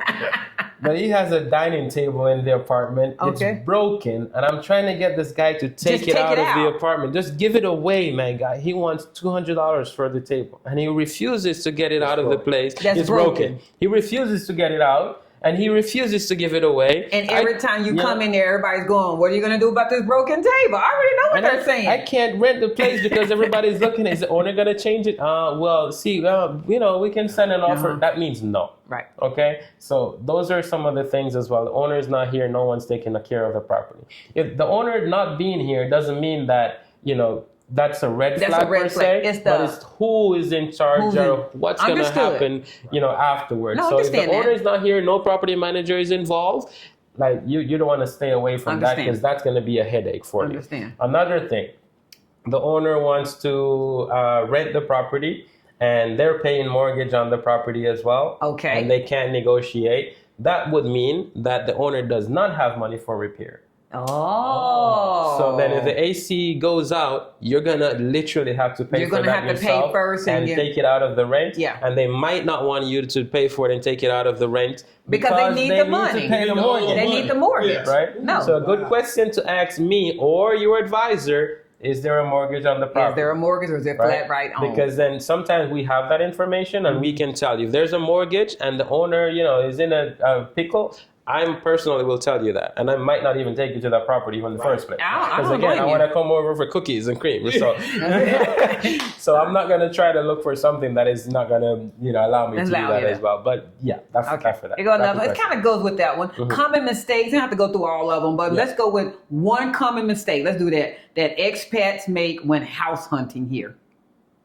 Ooh, I know. Not getting a professional. I agree with that statement. I do. The main thing, though, is that, guys, we really have to understand that we're in a different country. Yes. So the laws that apply to the U.S. is not the same laws that apply to Panama. Okay, that's a good one. So basically, if you're going to, I had a client, she signed a contract, and we're waiting for them to pay the money. Right? And then they're coming back now with a whole list of addendum. Oh, no, after baby. the contract is signed, and we are actually waiting for you to pay. Right? We don't need to talk about no more terms. That time is long gone. Yeah. Like now we're waiting for the money. pay and let's go. So they never paid, and then there ain't no deal. Now then. my reputation is hindered with this because owner they feel like and all they that, took their house and off then, the market. So that's just one thing though. Like we really have to be responsible with that. If you see a property and that's what I tell people, hey, sleep on it. Mm-hmm. I don't need you to make a decision right now. I'm not a sales agent like that, Mm-hmm. right? I mainly want you to make the right decision for you. I got Don't ask me my opinion. That doesn't matter. You're gonna live there, not me. Yeah, I I'm agree only with coming to visit. I got a home to go somebody to. telling me Yeah. Okay. And typically, if the rent is whatever that is, Mm-hmm. be prepared that is what you're going to also need to pay for that first month down. It's Yeah. It's either first and month. last. It's First month and deposit, and not deposit. last. Is, So you have to pay your last month's rent, period. So, yes, if your it's the last month and you're leaving, you still have to pay that month. Got it. The deposit is, the deposit is It's mainly equal to- for you to say, well, when you're leaving, if you got the wall painted pitch white And you don't you're wanna- leaving with a scratch on it and it's Yeah. all dirty and everything, then that will be coming out of your deposit. Understood. Right? So you don't have to look for that money anymore. It's already there to cover the repairs. And this right? is another question So, for yeah. that. Upon the end of said lease, say you signed a year lease, Mm-hmm. is it customary here in Panama that you sign another full lease, or is it just an addendum to that lease that just adds another year So, or 6 months or whatever you there want was to a do? question earlier that I wanted to say this, so Okay. now I have the opportunity Yeah. to come back to it. Some owners are informal, so they don't know the proper process to go by, so Okay. they just say, yeah, sure, you can stay, and then you use the previous contract. Okay. Don't do that. Ooh, if don't. if the contract says a year, that contract is not enforceable Oh, wow. Okay. Because it's got an end date. So because it has an end date. So it when already y'all, expired. So when you took that WhatsApp Right. message that said, "Hey, we don't want to leave in June. We want to stay till 2026." Really, he's not legally obligated to do anything for you. No, man. Understood. So your contract has expired. When you Our do another business year is contract. done, they can sell the property and come kick you out tomorrow. But mainly, you want to sign or get an addendum to that contract. contract. Something that says this agreement has been extended for another 24 months or 12 whatever months or y'all have whatever the done. term is. And this is the new terms. This is what we're agreeing to now. Okay. It's going to have a 10% increase or blah, Or blah, whatever blah, y'all are whatever it is. doing. Yes. But there has to be some type of agreement. And I would definitely recommend people get that notarized. Get that notarized. Right. But even on top of that, I'm not being funny with this statement. It's a new question for me. You being our realtor advisor, we pay your services again and basically just review our contract and go over that all That's over correct. again. I just want to make sure That's that correct. there is a step that you can also. Cedric and I don't want to be involved in looking at that. I don't want to sit there and go, okay, we love our home. We don't want to leave our home. We've agreed we're going to stay another Correct. year. We just didn't have our owner communicate with you on doing another lease. That is correct. Okay. So that is That's an what we're doing. addendum. Some of these contract needs to be sent to the MISI. That is like the entity or the organization that we need to send the rental contract to. Okay. So then that is kind of registered and take place in that. So it's accounted for. Okay. Go ahead. We got two more here. Rent, if you could had a choice, rent in Costco Viejo or buy in Boquete. Jesus Christ. Can I say neither? He's like, I won't do neither So, one of them. Me personally, I'm an introvert, and my business kind of forced me to be extrovert. But I would never have Casco Viejo is not a place that I would live. I would definitely go visit, spend a night, a weekend, but living, I don't think so. It's not for me. say It that. might be for one of y'all. Go for it by all means, but I'm not doing It's that. not for Cedric and I Boquete, either. I almost the had same my thing. fair share of the countryside. I want a little bit more city in my I taste. agree. But again, try the city first. Date the city first. Go explore different areas. And if you really absolutely think Yes. Boquete is for you, go for it. Go for it then. Yeah. Do you like dealing with property managers, yay or nay? Depends. Okay. It's a yay and nay question. If they know what they're doing, yes. Okay. If they don't, no. Because some of them are very bureaucratic. So they slow the process down and they add a lot of, I would say, unnecessary things to the process to make it, just harder for you to do enjoy. business, to do the thing that you need to do. business that you need to do, yeah. Ocean view or city view? Depends on where. If it's strictly ocean view, I don't want it. Okay. Because then, let's say you're in Costa del Este, for example, on Paseo del Mar. Like, all you're looking at is water. Yeah, So in the true. night, it's just pitch black. What does that sound like? So I don't know if you What guys does that see sound this like? view right here, What does that but sound this like? is amazing. You know, It is. the We love it. fireworks. I want to see the We do, fireworks in we, Christmas. we've been seeing them So, already. Yeah, so those are things, you know, All right. city view always. Before we leave out of here, one thing that you love about Panama. One thing I love about One thing oh you my love about gosh. Panama. Everything. Yeah. Yeah, that's the one thing. Everything. Everything. But what I like about Panama as well is though that we are very laid back people. That is true. Right? We're just people that are look like rent is due at the end of the month. You know what I mean? Like we can go out party, problems can be there, but we're always gonna be just coming back. Right? And it's a very resilient place, it's a very cosmopolitan place, it's a very family oriented place Very as true. well. So I really like, you know, there's the atmosphere of Panama. When you talk to Panamanians and get to know them, you see they're very simple people just trying to make it in the world. And that I really appreciate. A lot of people, like, you might see someone and they look menacing, but when you talk to these people, you know, you're like this is the most sweetest person They I've are ever very talked sweet. to. The right? kindest And, people. you know, everybody is going to try to help. They will always have a, you know, that a disposition to kind of really help you Yeah, that's true. in whatever situation you're in. Like you might be homeless and they might invite you into their home very and take care of welcoming. you and feed you and, you know, not do an experiment. Like Oh. it's so welcoming and warm, right? In this country. Like, you know, and I don't know, it feels like home It's a to warm me. blanket. Yeah. It's a You know, warm so I blanket. really It is. consider this place as home. Sometimes I go to Jamaica and I can't wait to get back here. Oh, 'Cause wow. this feels like home to me. And in Jamaica, I definitely feel like I'm out of place, like it's a touristic experience, if you know what I Well, mean. ironically, and I love Jamaica, don't get me wrong. We feel the But same way. Panama is just, it took my breath away the first time I see it. Love at first sight right here. We're in so the I same wouldn't boat, change Omar. it for anything in the world. I love everything about the country. I love even the socio-political issues and how people respond to it. I love it absolutely. Because back in the day, we used to tear the place up. Now we are very civilized and organized. Yeah, and, it's an organized you know, protesting. protest on very Avenue minor thing. Balboa, and that lasts for like 10 minutes, That's and it. then we go on with our day. And that's it. But we get things done that way, and the country comes together when it comes to family. Yes, like I true. remember back in the day, there were some protests about some different, you know, agendas, if you will. And I saw Jews, blacks, white, Korean, like Panamanian, Asian, like everybody just came together and like don't mess with the kids. Right? Yeah. Like that to me was something that was like, man, I want to grow my family here. Okay. Right? I want to be here. Right? So those are some things as well that I like about Panama. I love the climate, of course. The rainy season, the sunny season, the dual season in one day. Yeah, dual season in love one that day. as well. The food, the people, all the parks that we have, you know, everything that we have about the place. I really love it. I love what I do in Panama as well, which is welcome people to the country and mainly just serve them in any way possible. I go to Parque Omar and I walk with my client Joe, and you know we have the best conversation. It cracks me up. I crack him up and stuff, and you know we go to talk to different clients, and you know I can see with Mr. Smith and talk crazy, but also get deep and just talk about world event. And I go to different places and I talk to different clients. And everybody knows And Omar. everybody knows me, and then you know Nigga I really know don't know. you know everybody are connected as well. So it's a whole community out here. People are cordial. People talk to you. That You is know, true. people say hello on the street. Some They do. people, some of my clients are just fascinated by that. They know hola and buenos dias, and you know, you're walking on the street, buenos dias, and people smile at They you. smile, they You know, talk. like I know for a fact, New York is not like that. Oh, don't get you know, no.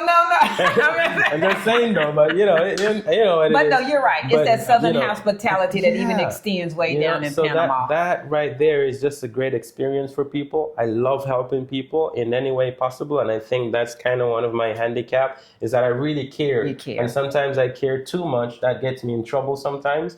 But mainly, I just want to make sure that every one of my clients are safe and they have what they want and what they really care for. So you know, my whole thing is just to serve. And if I can serve you coming down here and just making your transition easy and the rest of your life in this country better. I already knew you were going to say that. That's all, like, that You've right done it. there, I did my job. You've done Right? it. What is the best way, everybody watching this, Mhm. what is the best way for them to connect with you and reach out to you? And what's a reasonable expectation of a response?